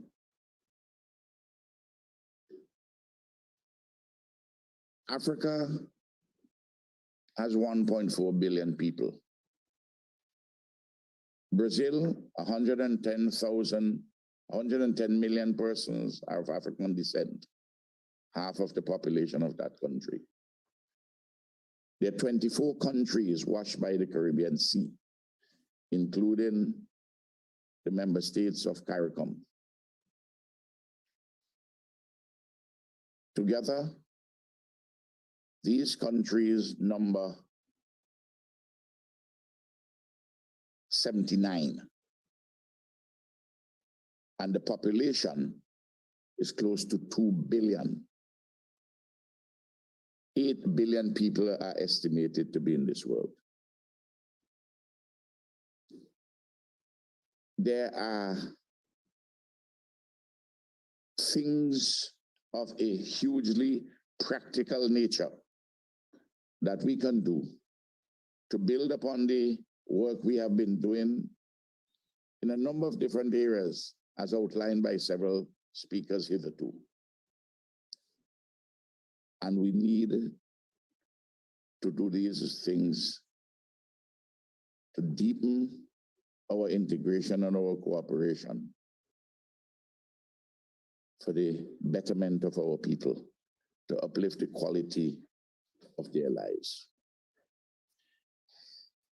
In the early 20th century,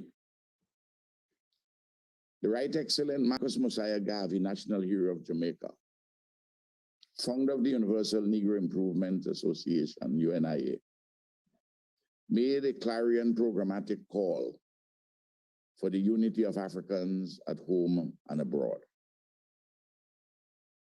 Then, Africa and the Caribbean were in the throes, were under the heels of colonialism. Today, there are 54 independent African nations, 24 independent nations in the Association of Caribbean States, all washed by the Caribbean Sea, 14 of which are independent CARICOM states.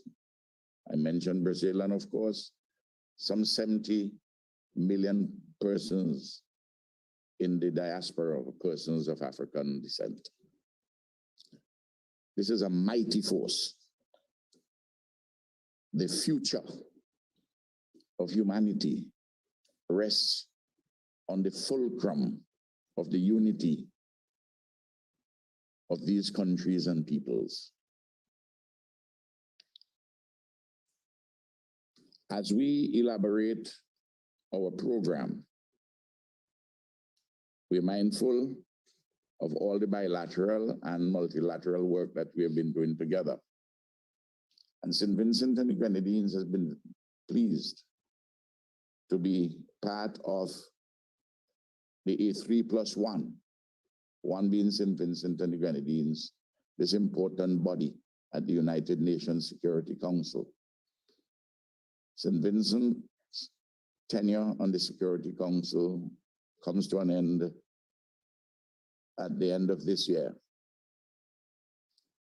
It is my regret that there is not another Caribbean country, another CARICOM country going to the Security Council. And we must make this something of great importance as a strategic objective going forward. Always to have a country from the Caribbean on the Security Council as a non-permanent member.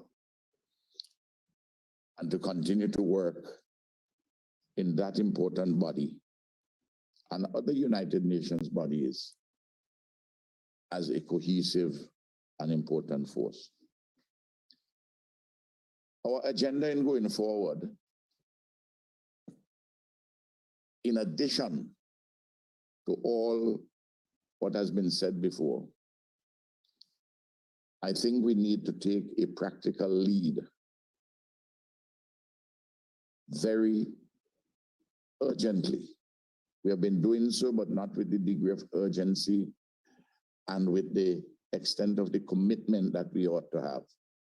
That Africa and the Caribbean and our diaspora, in communion with each other, must mount a strong push for reparations, for native genocide, and the enslavement of Africans, which genocide and enslavement were driven by European colonialism. This summit must make a difference. 2 million people are depending upon us. Humanity is depending upon us. So, a transitional institutional arrangement, a permanent Africa-Caricom Commission to evolve into an Africa, Brazil, Caribbean Diaspora Commission. We can only speak here today about the Africa-Caricom Commission, a permanent body within this broad forum, as Gaston Brown has outlined. This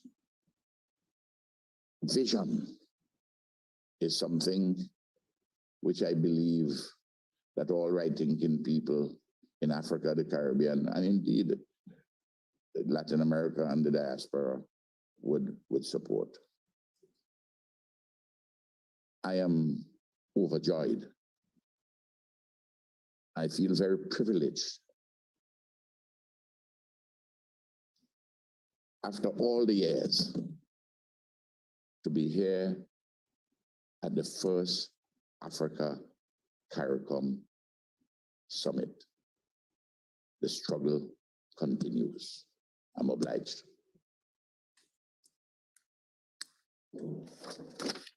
Thank you very, very much, dear brother, for that powerful statement, evoking that strong Pan-African spirit that has been there and that we, as another generation, are now trying to recreate. Your Excellencies, ladies and gentlemen, we are now concluded with our second section, where we have heard from all our regional heads and keynote speakers. And I think the message is clear that now more than ever, the historical and cultural ties of the African peoples across the world cannot be ignored. And really the onus is upon us as leaders to harness the desire and the will of all peoples of African descent to unite as one across continents and across oceans. Your Excellencies, we do have a few other heads of state who are participating, who have requested to make short statements. And at this juncture, I would like to open the floor to them before we hear from the heads of our regional organizations. So the floor is now open, and we have the President of the Republic of Guyana, and I give the floor over to him. Thank you very much, His Excellency Uhuru Kenyatta, Excellency Gladstone Brown, Sheriff CARICOM, colleagues, Excellencies. I'm honored and pleased to be participating in this dialogue this morning. Africa and the Caribbean are no stranger to each other. As expressed by my colleagues, the bonds that exist between us are based on blood, history, and culture. These ties are strong and enduring. Our regions represent creative and dynamic forces within the international community.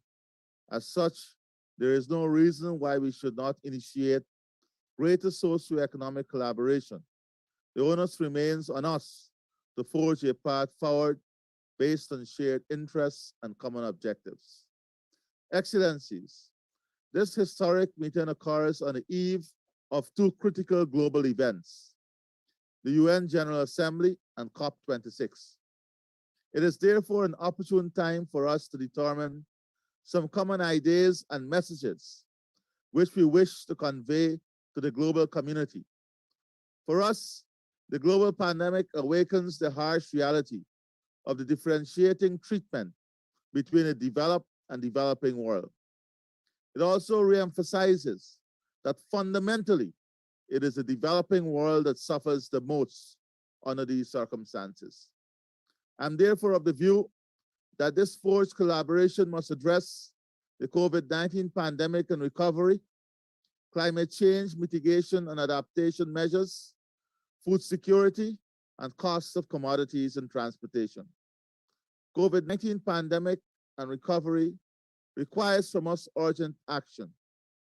In relation to the pandemic, we must have a forceful message on issues relating to rescheduling of loans, debt financing, access to capital in our rebuilding efforts, and an evaluation of the global vaccination system, along with its failure to respond to the most vulnerable in the world.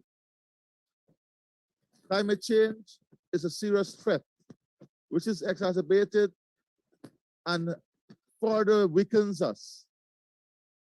Developing countries like Guyana and our sister states in the Caribbean and Africa are facing great difficulties.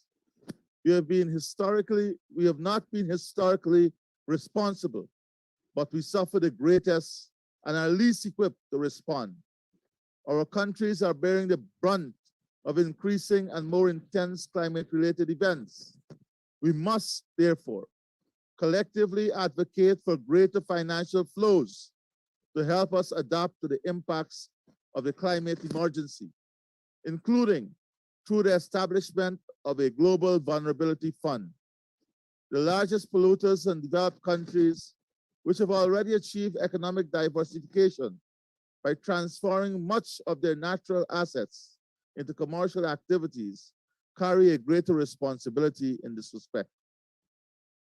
Here in Guyana, we remove more carbon dioxide than we emit, something that most countries cannot claim. We therefore believe that we should benefit economically from this service that our forests are providing to the global ecosystem.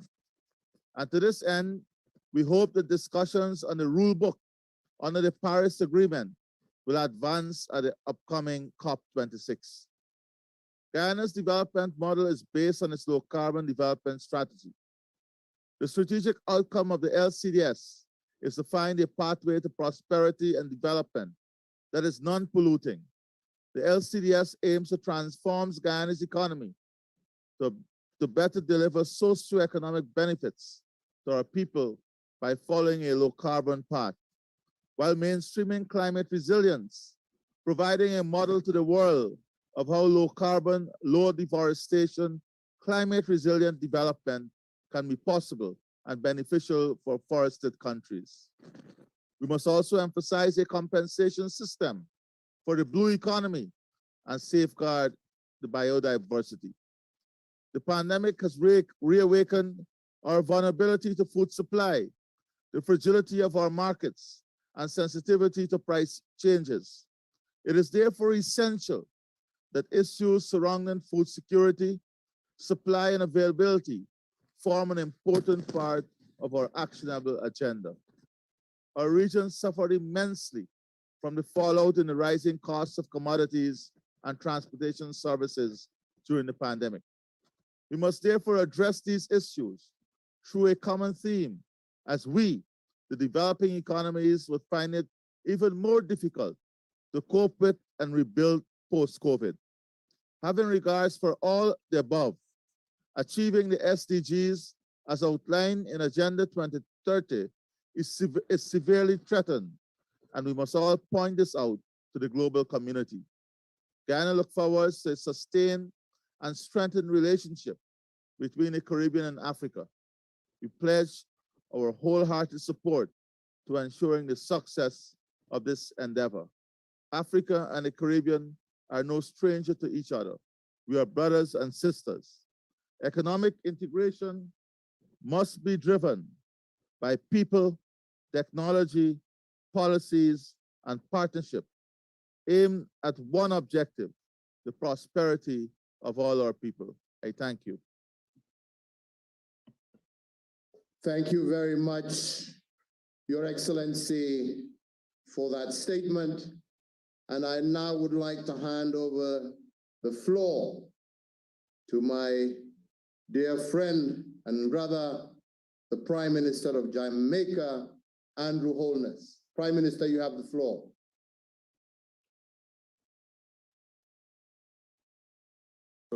Kenyatta. Excellencies, friends, good morning and good afternoon. I'm truly honored to address this historic inaugural Africa-Caricom Summit, a timely dialogue which can only strengthen our fraternal bonds. The common historical experiences between Africa and the Caribbean have been enriched by cultural, economic, and political affinities. Potential untapped for centuries lies within our respective reaches as we not only develop national capacities, but engage opportunities for cooperation with each other and across continents and oceans. The challenges of the last year and a half have reinforced the possibilities and value of the Africa-Caricom relationship. Most critically, Jamaica and the Caribbean region benefited greatly from the African Union's provision of access to COVID-19 vaccines and other critical medical supplies through the innovative AMSP, which has been a game changer for the continent and for us. The Africa Continental Free Trade Area is another, creating an enabling environment for the flow of investment and tourism. For Jamaica, there is potential in the agro, industry, and logistics sector. And Jamaican companies have already invested in Africa. Opportunities also exist for scientific research and collaboration, investment in healthcare, technological innovation, and digitization, as well as in the creative economy. In relation to development financing, debt sustainability, and climate change, our cooperation within the OA, CPS, Commonwealth, UN, and WTO remains a strong foundation for deepening integration between us. We must also use all available platforms for securing meaningful outcomes from COP26.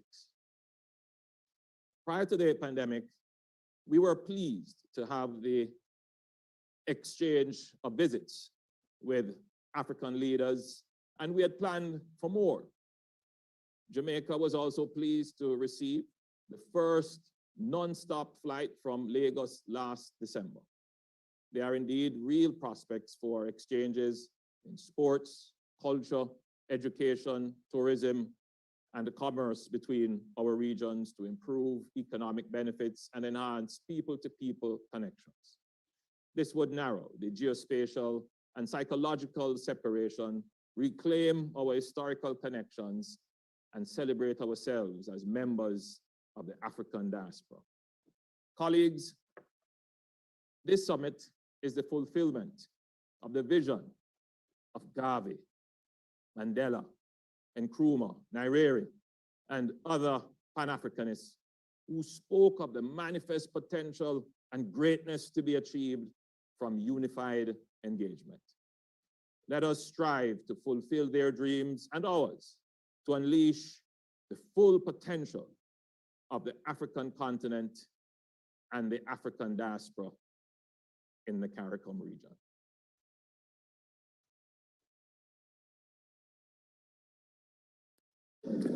Thank you very much, dear brother, Prime Minister Holness, for that statement. And I now would like to give the floor to our brother, President Emerson Mnangagwa, President of Zimbabwe.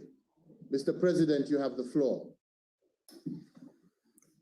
Thank you very much, President of the Republic of Kenya and the President in office of the Summit of the Organization of African, Caribbean, and Pacific States and Chairperson of the Summit, Your Excellency Uhuru Kenyatta, heads of state and government, Your Excellencies, I feel honored to be part of this inaugural session of the African Caribbean Community Summit, which is an important dialogue platform for sharing experiences with regards to the realization of the development aspirations of our people.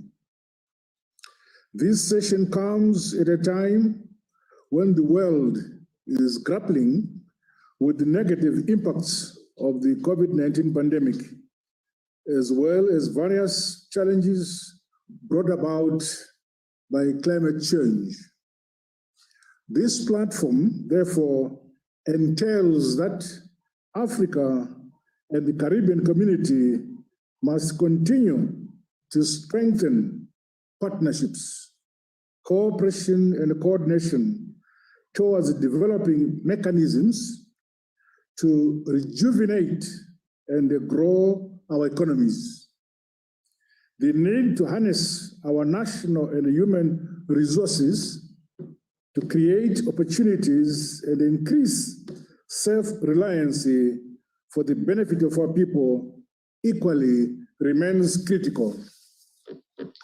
With regards to the contemporary realities, we must encourage rigorous debates around responsive strategies to deal with the COVID-19 pandemic and climate change adaptation, as well as the socioeconomic capabilities that can be harnessed to advance our collective aspirations. This summit also serves as a building block to enhance mutual and comprehensive South-to-South relations mooted under the Organization of African, Caribbean, and Pacific States.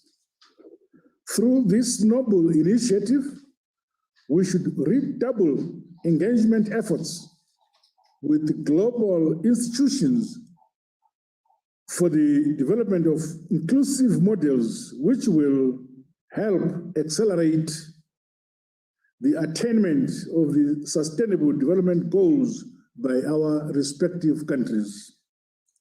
Finally, Your Excellencies, I wish to express Zimbabwe's commitment and support towards the Africa-Caribbean Community Cooperation and other forums which advance our shared aspirations as Africans.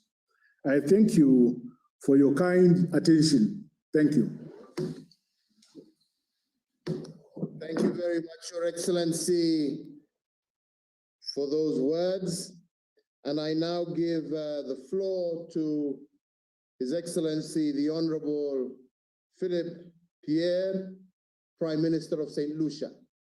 Prime Minister, you have the floor.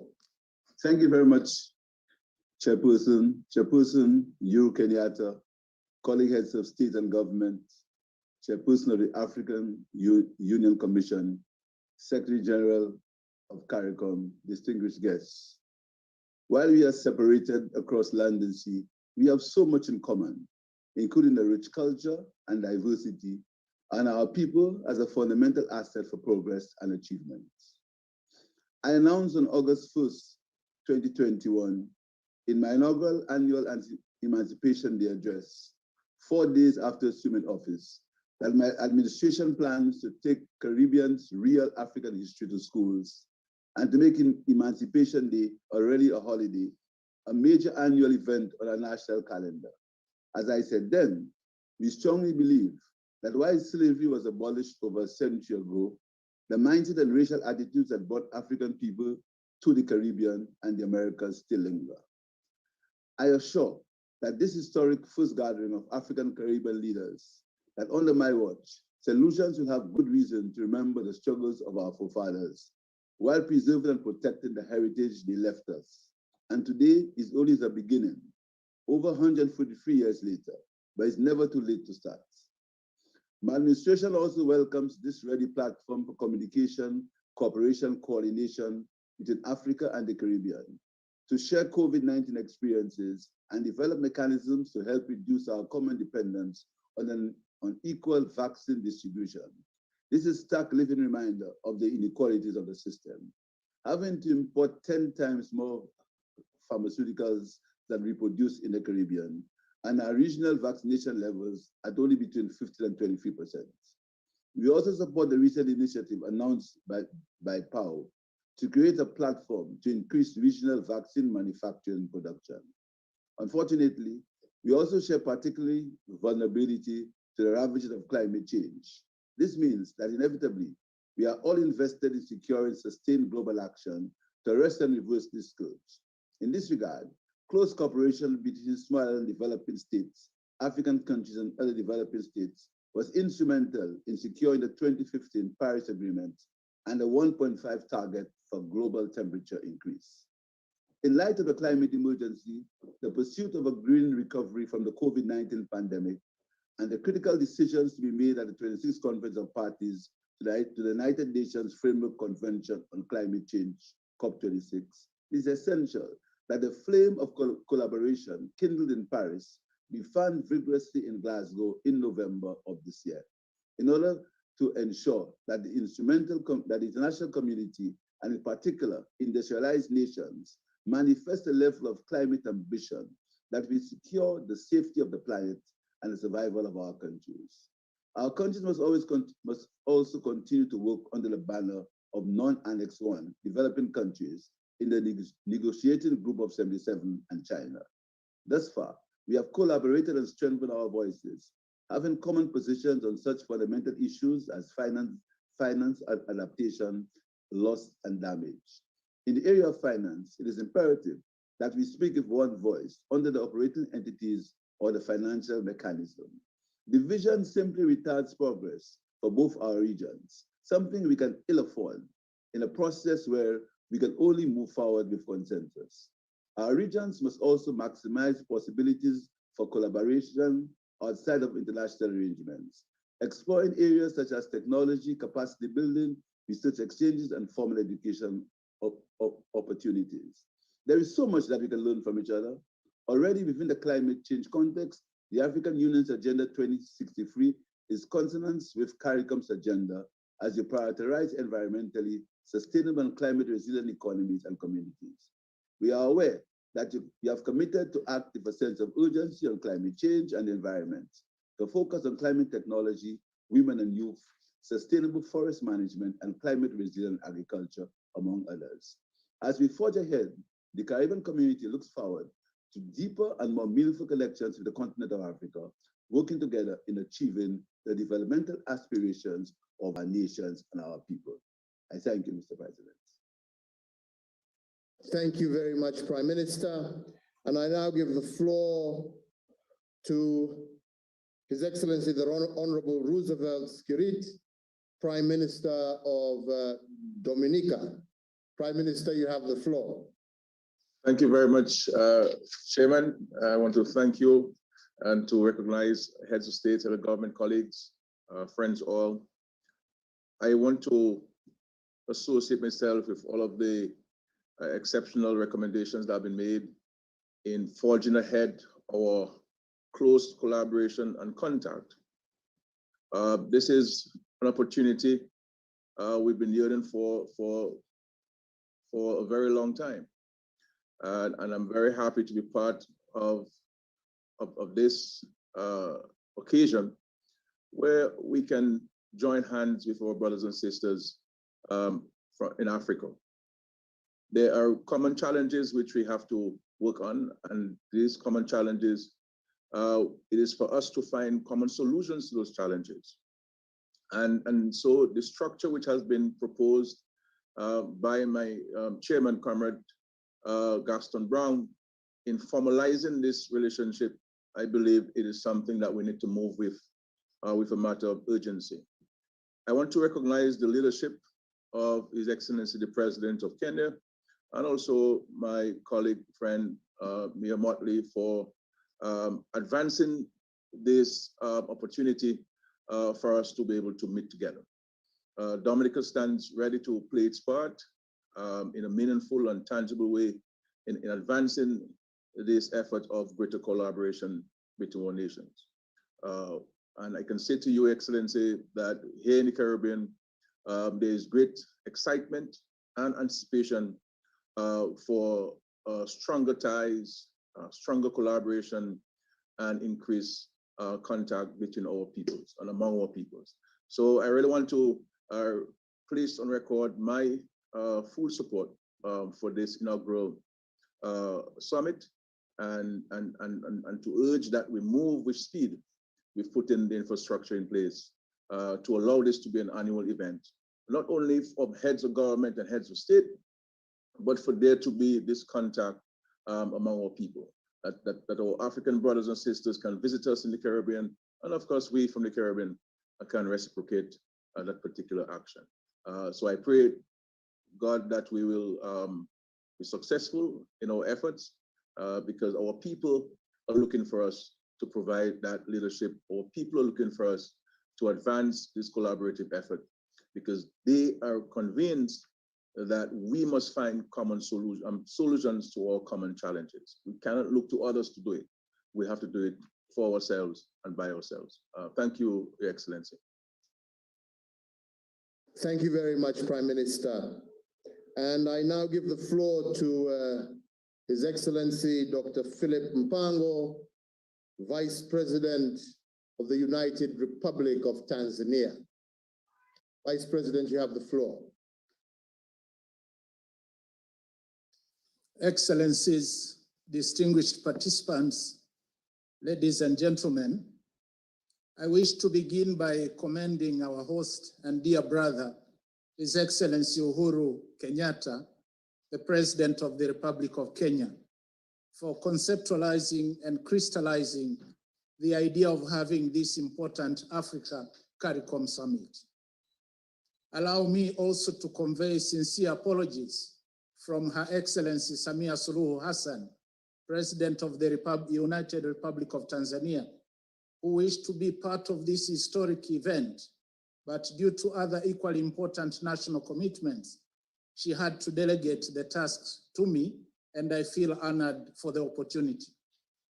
Excellencies, the drive to promote stronger ties between Africa and CARICOM is underpinned by the fact that we share a common descent and desire to achieve faster, sustainable development and prosperity for our people, as well as respectable voice in shaping the conduct of global affairs for the benefit of all mankind. Since the reign of Tanzania's founding president, Julius Nyerere, South-South cooperation has remained a key tenet of our foreign policy. And examples of this stance include the hosting of the then Liberation Committee of the OAU and championing of trade and regional integration initiatives in the East African Community and SADC regions. This stemmed from a recognition that South-South cooperation is a means and a great opportunity for us, not only to promote political solidarity, but also to marshal collective action against a common challenge or enemy. While we note the huge potential of cooperation between Africa and Caricom, we wish to underscore the importance of ensuring the unity of purpose. Tanzania's view is that we need first to agree to zero in on moving South-South cooperation to the next frontier, targeting to harness the blue economy resources which we all share, scale up inter and intra-Africa-Caricom trade and investment, preferential market access, and how we can together benefit from technological advancement. Secondly, this forum ought to be an instrument to sharpen and bolster our voice in global negotiations on monetary, financial, trade, and environmental agenda, which have a huge bearing on our economic growth, development, and survival. In this regard, Tanzania fully supports the proposal to make the Africa-Caricom Summit a standing annual event. We also underscore the importance of setting ourselves clear goals in relation to our immediate development priorities and to improving the management of global affairs. Excellencies, finally, this meeting is taking place at a time when we are all still faced with a devastating health and economic crisis. Despite the global nature of COVID-19 pandemic, the response to the crisis has seen countries in the South being severely affected, first owing to their relatively smaller capacity to respond, and secondly, by the vaccine nationalism witnessed in the developed world. It is therefore prudent and upon us, Africa and the Caribbean, to unite in our response and to amplify for vaccines to be made available to those most in need in developing countries. Excellencies, I thank you. Thank you very much, Vice President, for that statement. Your Excellencies, ladies and gentlemen, we now move to listen to the heads of our various organizations, and I would like to now give the floor to His Excellency Musa Faki Mahamat, Chairperson of the African Union Commission. Chair, you have the floor.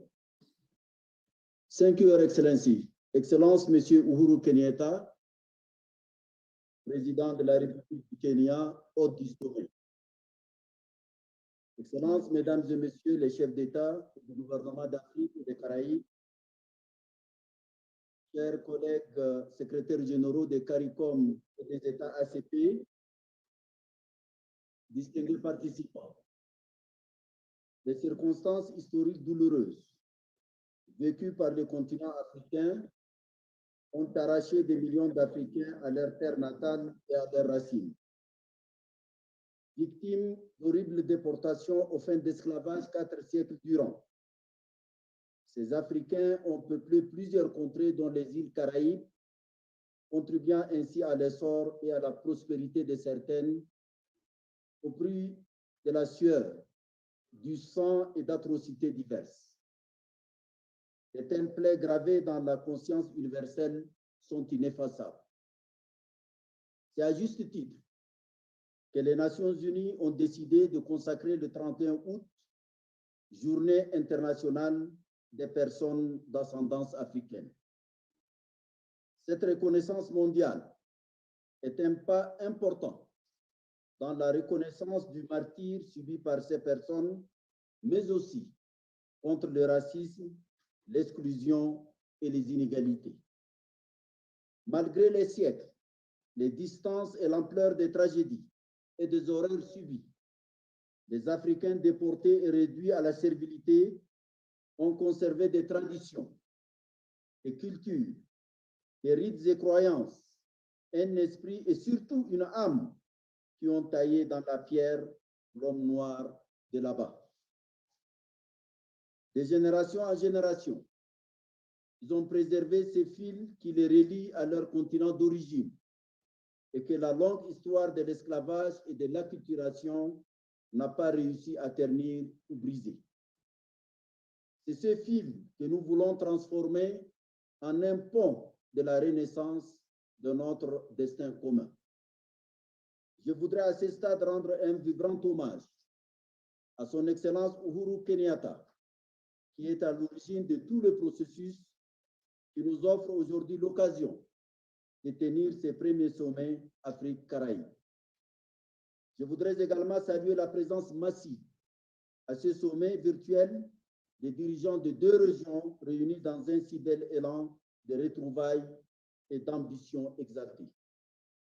Excellences, Mesdames et Messieurs, l'évolution historique et politique de l'Afrique et des Caraïbes, marquée par la domination coloniale, la ségrégation raciale, les luttes pour l'indépendance et la difficile construction des États, n'a pas permis aux 2 ensembles de conjuguer leurs efforts à la mesure de leurs aspirations à la liberté et à la dignité longtemps bafouées. Le moment est donc venu de corriger nos trajectoires, de concrétiser notre ambition commune et de faire un front commun contre les adversités que sont l'exclusion, le racisme et le sous-développement. Les possibilités qu'offrent les moyens de communication modernes facilitent énormément ces rapprochements. Sachons y mettre la même volonté politique de part et d'autre de l'océan. Une surabondance d'opportunités politiques, culturelles, sportives, économiques et commerciales offre largement ses bras à nous. Les Caraïbes, c'est plus de 700 îles d'une superficie d'un peu plus d'1 million de kilomètres carrés, pour une population totale de 44 millions, dotée d'un énorme potentiel économique et marin. En face, il y a l'Afrique, avec ses 30 millions de kilomètres carrés, son 1,2 milliard d'habitants, un immense réservoir de matières premières inégalé sur la planète. L'histoire commune et les affinités culturelles devraient faciliter les apports mutuels où chacun apporte à l'autre, devrait être raison de toute nature. Ouvrir de nouveaux horizons à une telle ambition, voilà ce auquel notre rencontre d'aujourd'hui doit se consacrer. Les textes fondateurs de l'Union africaine jettent les bases politiques et juridiques de ces désirs ardents. C'est ainsi qu'elle indique clairement, comme un des objectifs fixés dans sa charte constitutive, et je cite, la participation effective des Africains de la diaspora à la construction de l'Union africaine. La considération de la diaspora comme la 6e région de l'Union africaine traduit avec éloquence cette philosophie. Aujourd'hui, constituons le même groupe au Conseil de sécurité des Nations unies. Le A3, c'est-à-dire les États africains membres non permanents, plus Saint-Vincent. C'est une marque de solidarité active et effective. L'Union africaine et la communauté des États caribéens signeront bientôt un mémorandum d'entente sur le renforcement des liens avec les peuples d'ascendance d'Afrique. Cet événement sera l'aboutissement des échanges entre l'Union africaine, la communauté des îles Caraïbes et le réseau panafricain des Caraïbes qui ont eu lieu à Trinidad et Tobago au mois d'août 2017. De même, l'Union africaine s'attelle à documenter les contributions des peuples africains à travers le monde à l'histoire de l'Afrique et à la culture africaine. Dans cette perspective, nous serions heureux d'associer nos frères africains des autres continents et ceux des Caraïbes en particulier aux manifestations qui marqueront l'année 2021 consacrée aux arts, à la culture et au patrimoine, levier d'édification de l'Afrique. Puis ces sommets contribuer au développement des peuples d'Afrique par-delà les différences forgées par l'histoire et la distance. Je vous remercie de votre aimable attention.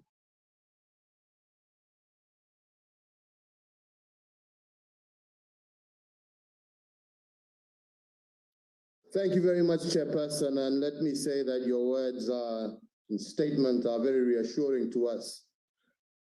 As we move forward the process that we have started today, and I believe that that process is in very good hands, as we all work together to put in place the structures that will strengthen this African-Caribbean partnership that we have initiated today.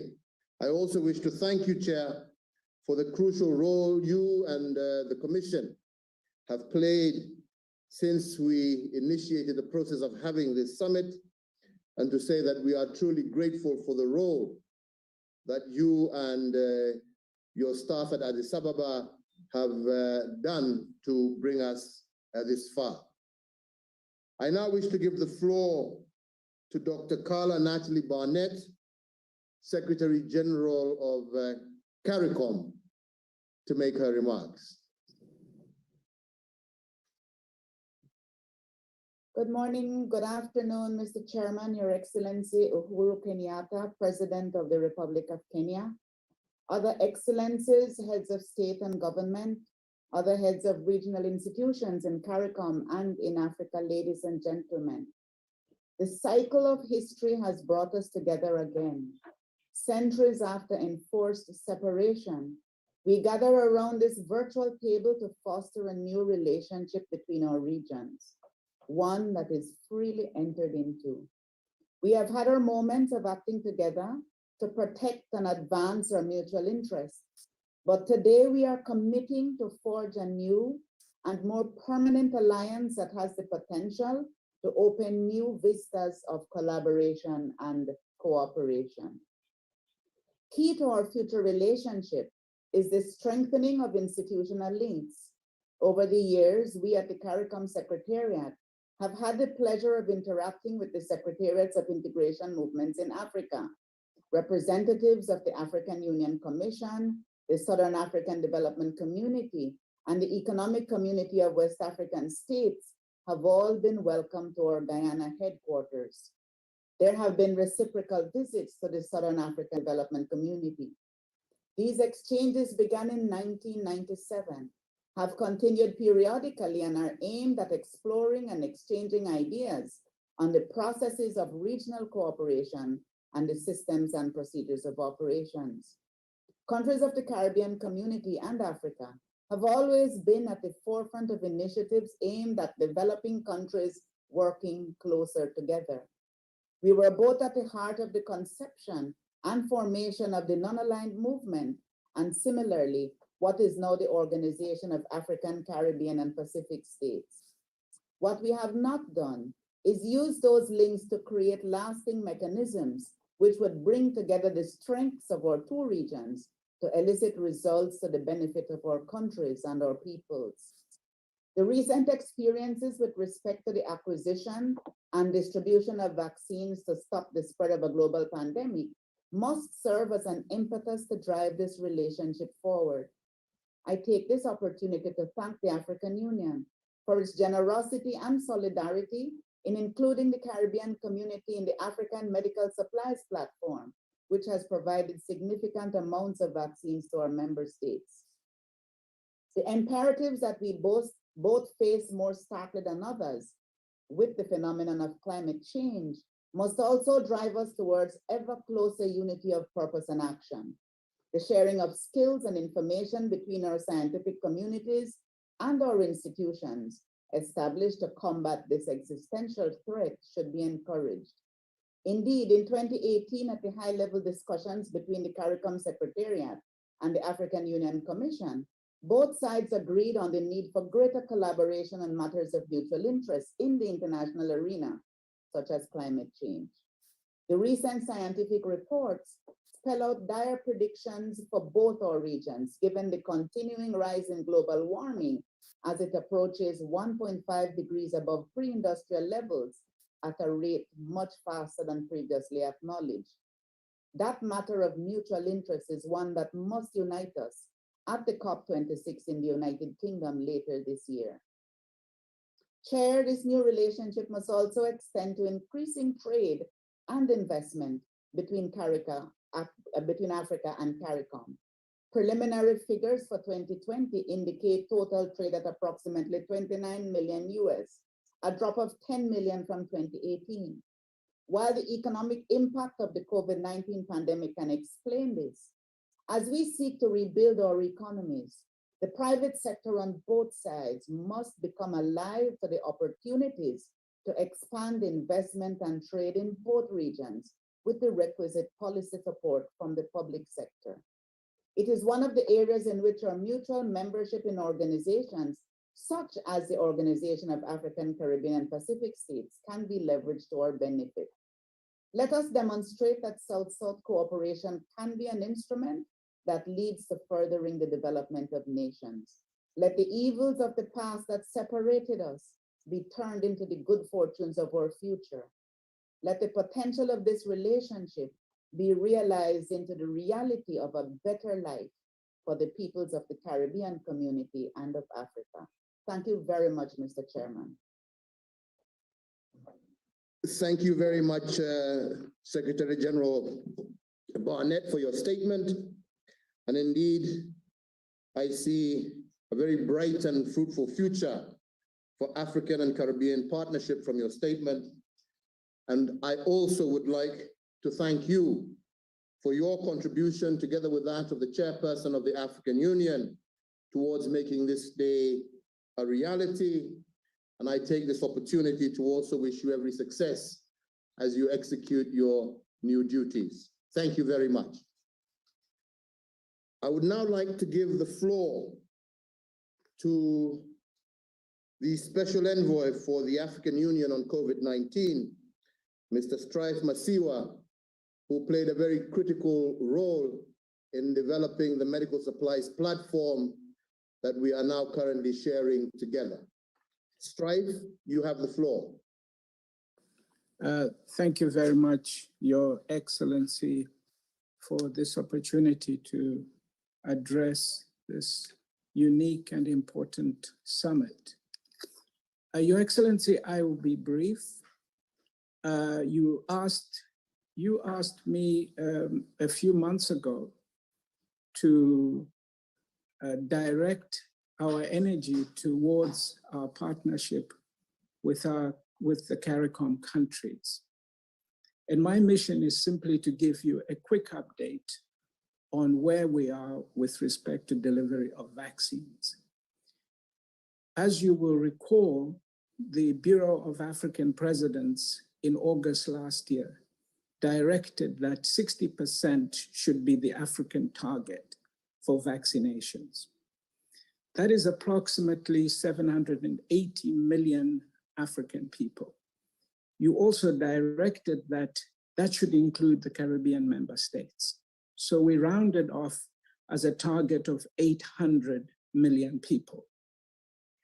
Your Excellency, President Ramaphosa created the Africa Vaccine Acquisition Task Team, which is made up of 10 leaders whose task is to negotiate for the acquisition of vaccines, which he graciously chairs. I am simply the coordinator. Our work began in November last year, and it became immediately apparent that we would, even with all the money, it would not be possible to buy vaccines because they had already been hoarded by the major countries. I shall not go into this issue, except to point out that it became extremely difficult. And therefore, it was necessary that the African countries work together towards the purchase of vaccines. And President Ramaphosa led the process of engaging with the suppliers. The difficulty was compounded by the fact that all the suppliers wanted to be paid upfront. Your Excellencies, we had therefore to put together a vaccine financing facility of $3 billion, primarily supported by member states through the Afri-Exim Bank. And as a consequence of that, we were able to then engage to purchase at least 50% of our vaccine requirement, on the expectation that the donor community would come with the other 50%. The way we addressed the problem of supply was to focus on a vaccine being produced through a major South African company, which was able to repurpose itself to manufacture on behalf of the member states a product from the American company Johnson & Johnson. This vaccine was chosen for 3 reasons. One, of course, because we could get it produced in Africa. Secondly, it was the cheapest, and it was a single-shot vaccine. So we entered into a contract with this company to purchase 400 million doses in March for supply to begin in August. The 400 million doses will be delivered over a 12-month period, beginning August. And as many of you know, 41 African countries have so far signed up to purchase vaccines through the platform. We've also organized a partnership with the World Bank, which was brokered by our chairman, President Ramaphosa, who met with the World Bank, who then agreed to avail to the member states up to $4 billion to purchase vaccines through the platform. So we've got 41 countries. Last month, we started to make shipments. We met with the CARICOM member states, and 6 of them have ordered 3 million vaccines. We started shipments to them last month. We expect to complete that entire shipment of 3 million vaccines by the end of October. We are available to receive more orders from the Caribbean countries, and we ship to them on an expedited basis, even though we take longer to ship to all the African member states. And Your Excellency, we've had a fantastic working relationship. I hope that this is an example of what you as leaders are gathered here to, that we can work together to face a major challenge. We are very pleased that we're not only supplying them with vaccines, we're able to supply them with oxygen, with PPE, with anything that they require that required a pooled purchasing arrangement. Allow me again to express our deepest gratitude to the member states who are shareholders of Afri-Exim Bank, because it was their effort in recapitalizing the bank to make it possible for the advance payments to be done.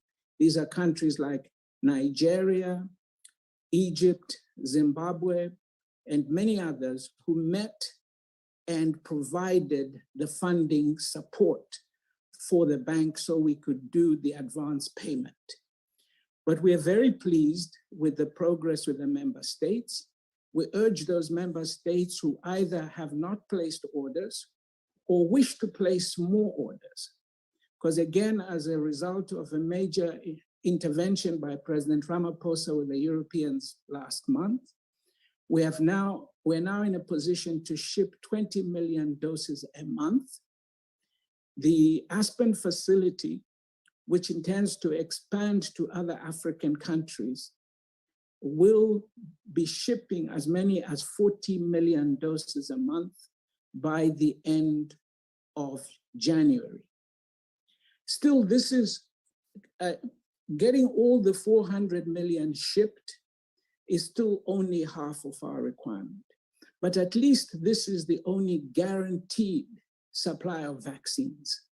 The donation vaccines, which were supposed to be 750 by December, we have so far received less than 50 million of that target, which means we were clearly not able to depend on donations from the rich nations.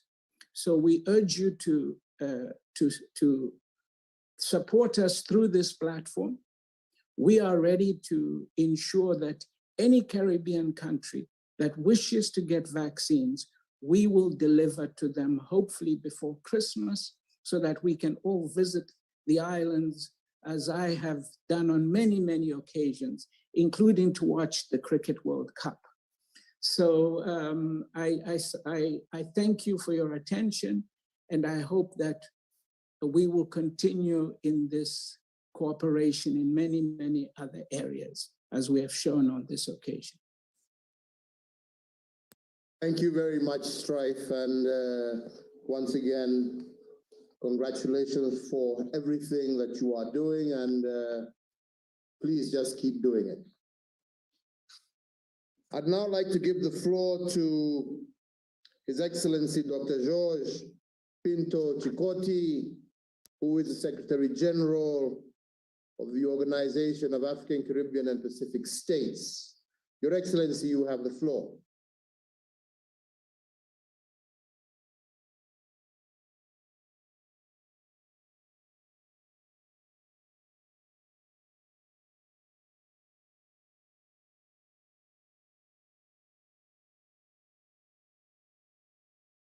We seem to have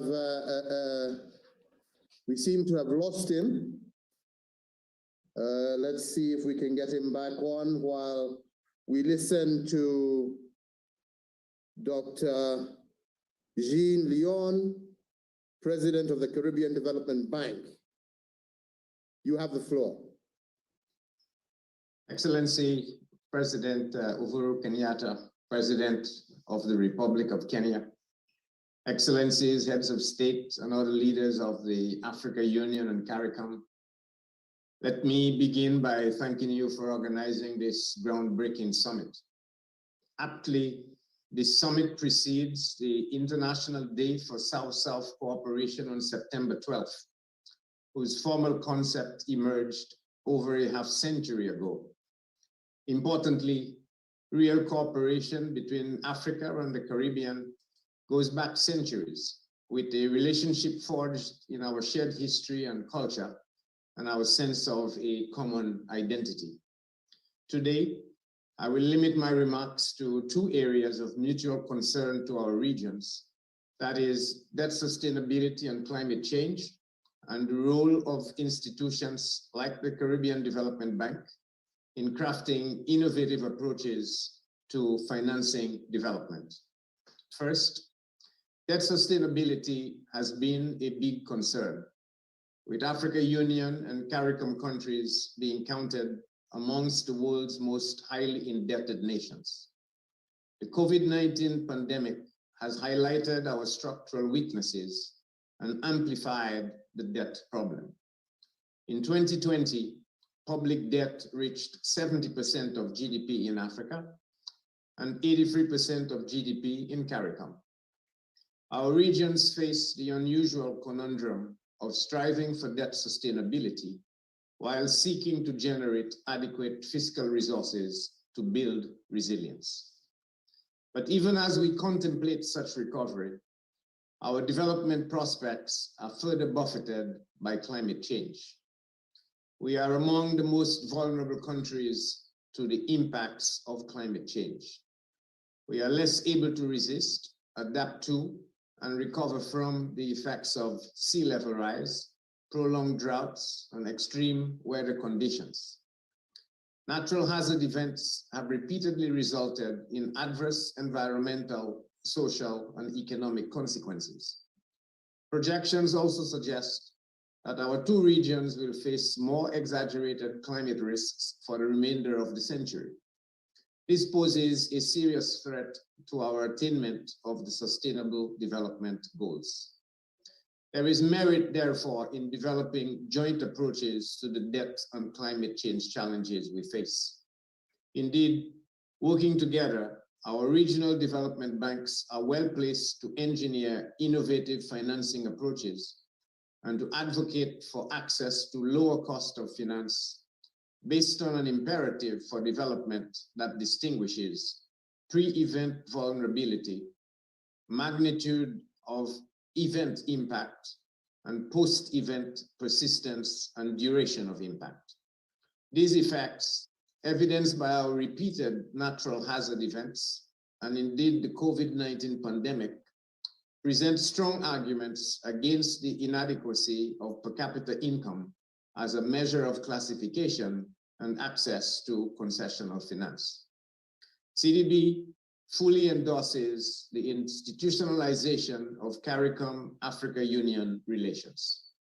I urge that we go further by establishing trade and cooperation agreements, which would significantly expand the markets for goods and services, facilitate export diversification, and create the right environment for innovation and technological transfer. Africa is a fountain of knowledge on innovative financing for the private sector, especially youth entrepreneurship. We in the Caribbean can learn from Boost Africa, the joint initiative between the African Development Bank and the European Investment Bank that offers an innovative way to de-risk private investment. Further, we cannot achieve climate resilience without protecting terrestrial and marine ecosystems. Such actions will provide essential services that sustain livelihoods by providing food and clean water and reducing soil erosion and flooding. We can also share experiences and practices on valuing, using, and benefiting from our natural resources while protecting them for future generations. Jointly, we should support and advocate for increased concessional finance for investments in nature-protecting solutions. In conclusion, let me underscore CDB's commitment to enhanced cooperation in knowledge and financing solutions with our partners in Africa. This summit offers an ideal opportunity to harness our combined and untapped potential and to begin to look forward to the meaningful transformation of our two regions. I thank you, Your Excellency. Thank you very much, Dr. Leon. We will now hear from His Excellency Patrick Rajulina, Foreign Minister of the Republic of Madagascar. Foreign Minister, you have the floor.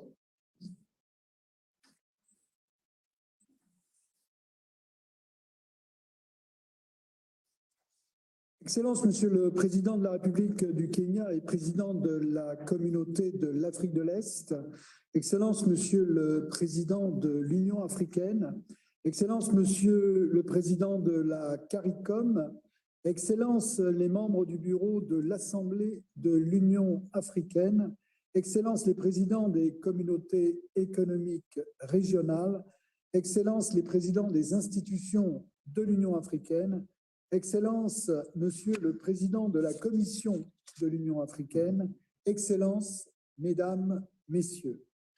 Tout d'abord, permettez-moi de présenter les excuses de Son Excellence, Monsieur Rajulina président de la République de Madagascar et président en exercice du COMESA pour son impossibilité de participer aujourd'hui à cette réunion. En effet, il a eu des événements, il n'a pas pu se libérer de ses engagements antérieurs. Excusez-moi.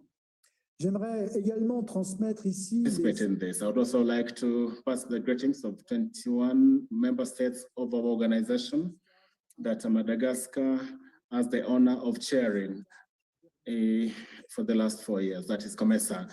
I would also like to thank the President, Uhuru Kenyatta, for having hosted this important meeting in spite of the challenges that have been occasioned by the COVID-19 pandemic. Our thanks to all the leaders of the African Union and CARICOM for having organized this very first summit between Africa and the CARICOM member countries. So,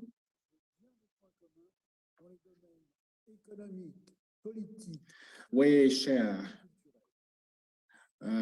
all the cultural and political ties between the two regions. And of course, we need much more solidarity to ensure that we're able to deal with the emerging global challenges. So the COVID-19 experience has taught us very important lessons that we should always ensure that our efforts are directed towards all the aspects of economic integration of our countries and regions, and in a collective way be able to deal with emerging challenges. So all the progress that has been realized in as far as the integration of the African continent and its different countries has obviously been very good for the continent. And CARICOM obviously shows us that similar integration is useful, and we certainly have the same challenges and opportunities. So we are talking about the process of integration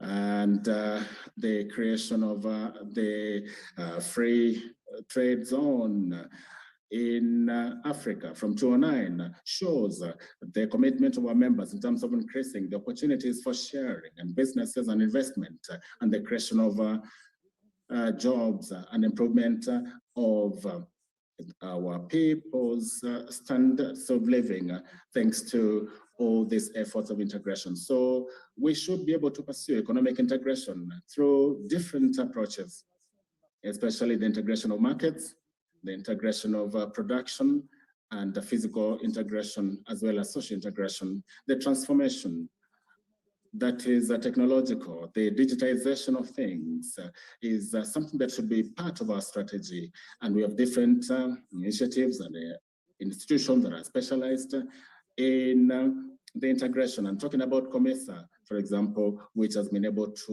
work on the integration of its 21 member countries. So we're talking about trade and the cooperation between, for example, insurance companies and all sorts of business and trade activities that facilitate investments, production, and cross-border trade. So we have clean institutions like the institution based in Egypt and the leather institution that is based in Ethiopia. And COMESA has a strategy that is focusing on 9 priority themes. So energy, food, textiles, leather and leather products, and mineral products and pharmaceutical products, and other agrochemical products that would definitely help in improving our respective economies. So these key sectors are obviously the ones that are focusing on, and this is going to help in the increment of value addition and an increment of about 20% of these activities by 2029. Excellencies, ladies and gentlemen, in terms of integration of infrastructure, COMESA seeks to create interconnectivity by collaborating with the AU, NEPAD, and the regional economic bodies, that is members of the tripartite, SADC, COMESA, and the EAC. So the priorities in these fields are aimed at development of multimodal transport corridors, including the programs for navigation between Lake Victoria and the Mediterranean Sea, the interconnection of the production of electricity, and the development of corridors, ICT corridors. So talking about the social aspect of integration through the availability of a social charter, COMESA is focusing on the development of projects, key projects. We have, for example, the project of 50 million African women speak, and other projects and programs that are targeting women, and other programs that focus on training. And then we have the aspect of integration of the environmental factors and adaptation mechanisms that help in mitigating against climate change effects. So, ladies and gentlemen, thank you very much. That's what I want to say about this. And I'd like to finish by saying that the cooperation between Africa and the CARICOM will, of course, bring a lot of advantages to our economies. And it presents a perfect opportunity to develop a wider market for our products and promote trade and investment in the two regions. So that will help us to automatically deal with the challenges of fragmented little markets that obviously the kind of issues you're facing today. So the opportunities here will help us strengthen the regional value chains, industrialization and transformation, structural transformation that is indispensable for our regions. So the different products, given the wider markets that are anticipated, will help promote competitivity. And this will definitely lead to the reduction of prices of the different products across the markets. So we should refocus our energies on the change of paradigms to be able to deal with emerging challenges, especially the COVID-19 related challenges. And this is how we're going to be able to be part of the fourth industrial revolution that definitely our regions should take advantage of.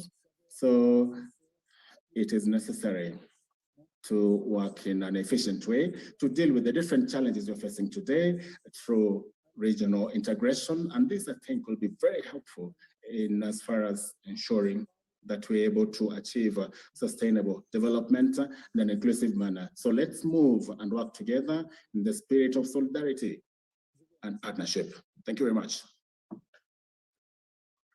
Thank you very much, Foreign Minister. Your Excellencies, ladies and gentlemen, because of the constraints of time, we will now hear from our last speaker, and that is the Secretary General of the Organization of African, Caribbean, and Pacific States, Dr. Chikoti. You now have the floor. Thank you, sir. Your Excellency, Mr. Uhuru Muigai Kenyatta, President of the Republic of Kenya and current President of the OACPS Summit, the Honorable Gaston Brown, Prime Minister of Antigua and Barbuda and Chair of the Caribbean Community, Excellencies, African and Caribbean Heads of State and Government in attendance, Your Excellency, the African Union Commission President, distinguished participants, ladies and gentlemen, I wish to congratulate His Excellency Mr. Uhuru Kenyatta, President of the Republic of Kenya and current President of the OACPS Summit, for having convened this historic summit, which brings together members of two of the three main regions of the African and Caribbean Pacific states. Excellencies, today, no country is secure if all countries are not secure. It is only when we act together and in unison that we will achieve our goals, including the sustainable and inclusive development of our countries and peoples. Together, we are stronger. Our unity is the vector to attain the sustainable development goals and implement the Paris Agreement on climate change. Our historical linkages and the increasing importance of the diaspora in the development of our countries are at the heart of this summit. We are committed to promoting and facilitating together integration and deeper relations among the regions of the African, Caribbean, and Pacific states. Mr. President, this summit is testimony to your commitment to our regions, the OACPS, and the wider global community to make tangible contribution to a better, fairer, and more equitable world. As they seek to become part of the global economy, our countries face several obstacles, particularly their size in economic terms, structural weaknesses, the insufficient diversification of their economies, and poor integration with respect to physical infrastructure, to name but a few. In this context, regional and transcontinental integration and cooperation make it possible to overcome these challenges by increasing the competitiveness of our economies through economics of scale, improved access to technology, sharing knowledge and good practices, and pooling of resources. We must work together to create enabling conditions for including everyone, especially women and young people, in our sustainable development and global economic inclusion strategies.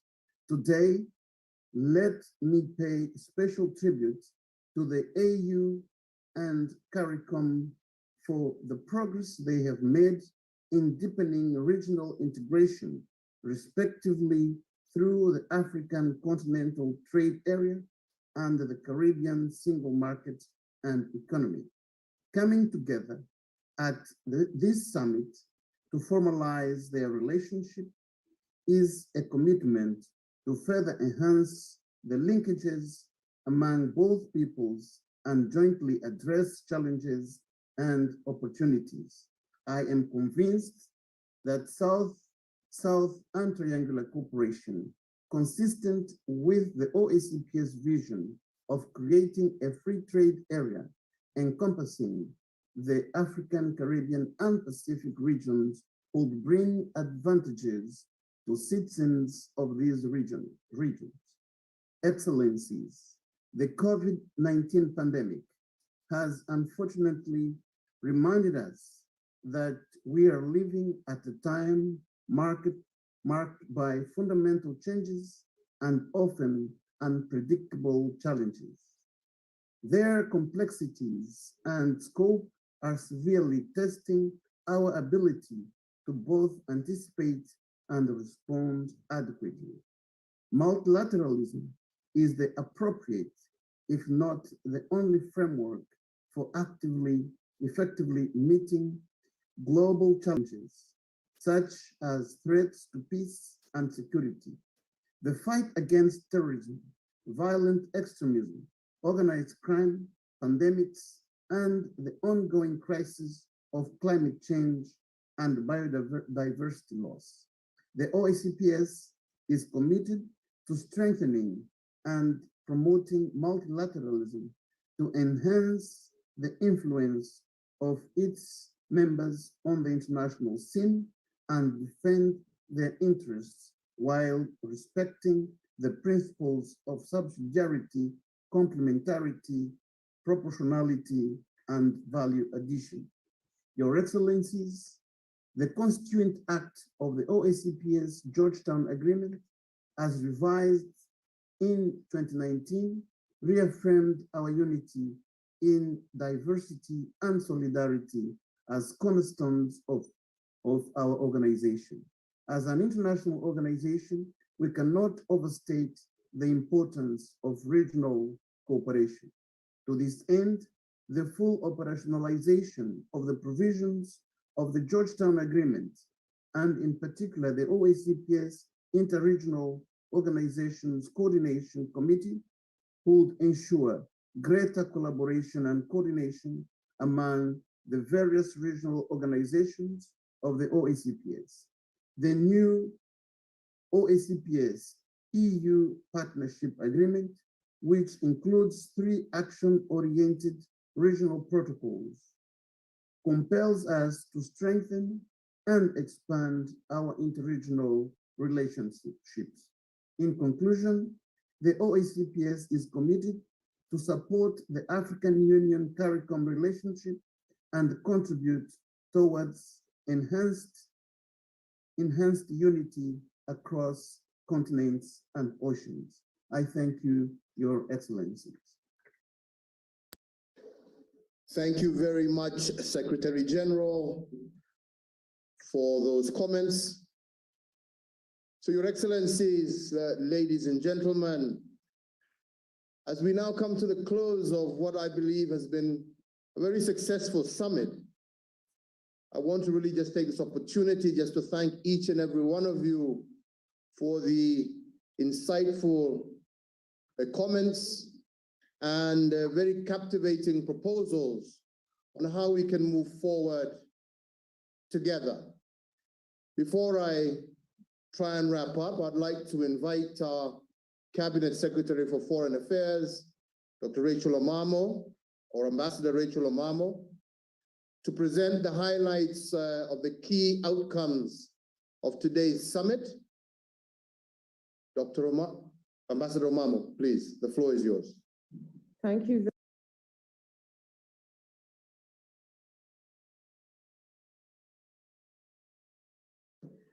Thank you very much, Your Excellency President Kenyatta, Your Excellency Heads of State and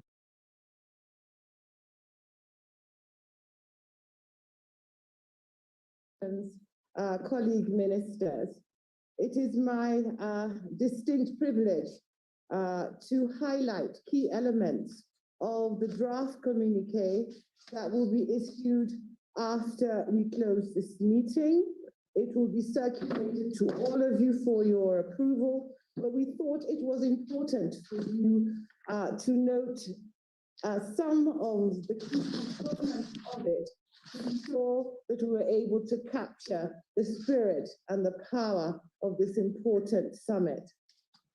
The communique will start by noting that heads of state and governments of member states of the African Union and the Caribbean Community, CARICOM, met virtually for the inaugural Africa-Caricom Summit hosted by His Excellency Uhuru Kenyatta, President of the Republic of Kenya, on the 7th of September 2021, under the theme Unity Across Continents and Oceans, Opportunities for Deepening Integration. The objective of this historical summit was to reaffirm the bonds of ancestry and friendship between Africa and CARICOM, and to build a foundation for lasting engagements and partnerships between the two regions for a collective future. Key components of the communique are as follows. The inaugural session of the summit recalled, first, the declaration of the 33rd session of the African Union Summit held in February 2020 on promoting closer collaboration and cooperation between the AU, the African diaspora, and the people of African descent in the Caribbean and Pacific regions, and the recognition of the CARICOM Summit of February 2020 on the need to increase contact between its members and African countries. Secondly, expressed its concern regarding the rapid mutation and spread of COVID-19 and the impact that it has had on our societies and our health infrastructure. It was noted that countries of Africa and the Caribbean had faced enormous challenges in mitigating the impact of the pandemic. The summit therefore called for increased access to vaccines. It called also for the production of vaccines in continent and within the Caribbean, and for the waiver of key elements of the TRIPS agreement to ensure greater access to vaccines. Under this heading, appreciation was noted with regard to the Africa Medical Supply Platform and the work of the task force headed by His Excellency Cyril Ramaphosa was greatly appreciated. The summit also noted the devastating economic effects that COVID-19 was having on our societies. It was noted that even though the G20 debt service suspension initiative was welcome and that progress had been achieved in facilitating higher pandemic-related spending, there was still a need for enhanced debt relief measures and for financial access and for innovative approaches to debt sustainability and fiscal access to enable countries in our regions to refocus on achieving sustainable development goals and the goals of the Paris Agreement. 4, the summit reiterated its commitment to achieve sustainable development in member states severely affected by environmental challenges arising from climate change and affirmed their commitment to ensure the realization of SDG 14 to conserve and sustainably use the ocean, seas, and maritime resources for sustainable development, and to pursue efforts to limit temperature increase to 1.5 degrees Celsius above pre-industrial levels, as is called for under the Paris Agreement. There was also a reaffirmation of the commitment to multilateralism, but also the summit urged for the need to strengthen and reform multilateral institutions to ensure inclusion and better representation from countries from our region, and also to press for reparative justice and to call for the lifting of punitive and unilateral sanctions and embargoes against Cuba and Zimbabwe. 6, the summit noted the need to address mutual economic and communication challenges within the spirit of South-South cooperation, and in particularly to collectively endeavor to exploit the blue economy and technology for the advancement of our peoples. 7th, the summit underscored the need to foster increased trade, investment, air travel, maritime shipping links, with a view to greater economic integration between our two regions, and to foster and design specific agreements and frameworks to further trade. It was noted that opportunities lay in the Africa Continental Free Trade Area in this regard. In addition, the summit urged heads of state and government to provide the political goodwill and affirmation of activities aimed at fostering closer cultural, educational, scientific, and sports relationships between our people in order to increase people-to-people engagement through the AU and Africa by using mass media platforms wherever necessary. Finally, the summit expressed the need to institutionalize cooperation between Africa and CARICOM and other parts of our diaspora by setting up a dedicated secretariat or structure and holding annual summits of the Africa-Caricom for Africa and the CARICOM on the 7th of September every year, and called on member states to support this initiative. These are the key highlights. We will improve the text and circulate it to the participants in early course. I thank you for your kind attention. Oh, actually, one last, no, I think I've done it all. Thank you, sir. Thank you very much, Ambassador Omamo, for that summary. And indeed, as she has noted, we will be circulating the conclusions of this summit to all participants so that we can refine and have a very clear communique on the decisions that we have taken at this historic event. Allow me now, Your Excellencies, ladies and gentlemen, to make a short closing statement as we wind up this very first Africa-Caricom Summit.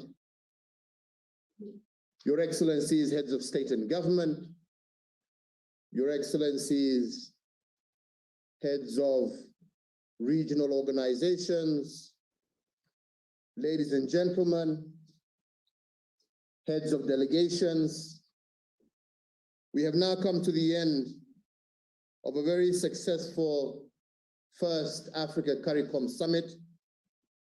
And this summit has laid a firm foundation on which to build strong political, cultural, and social economic cooperation for all people of African descent. This summit has provided a platform to envision a future anchored on shared prosperity for our two regions.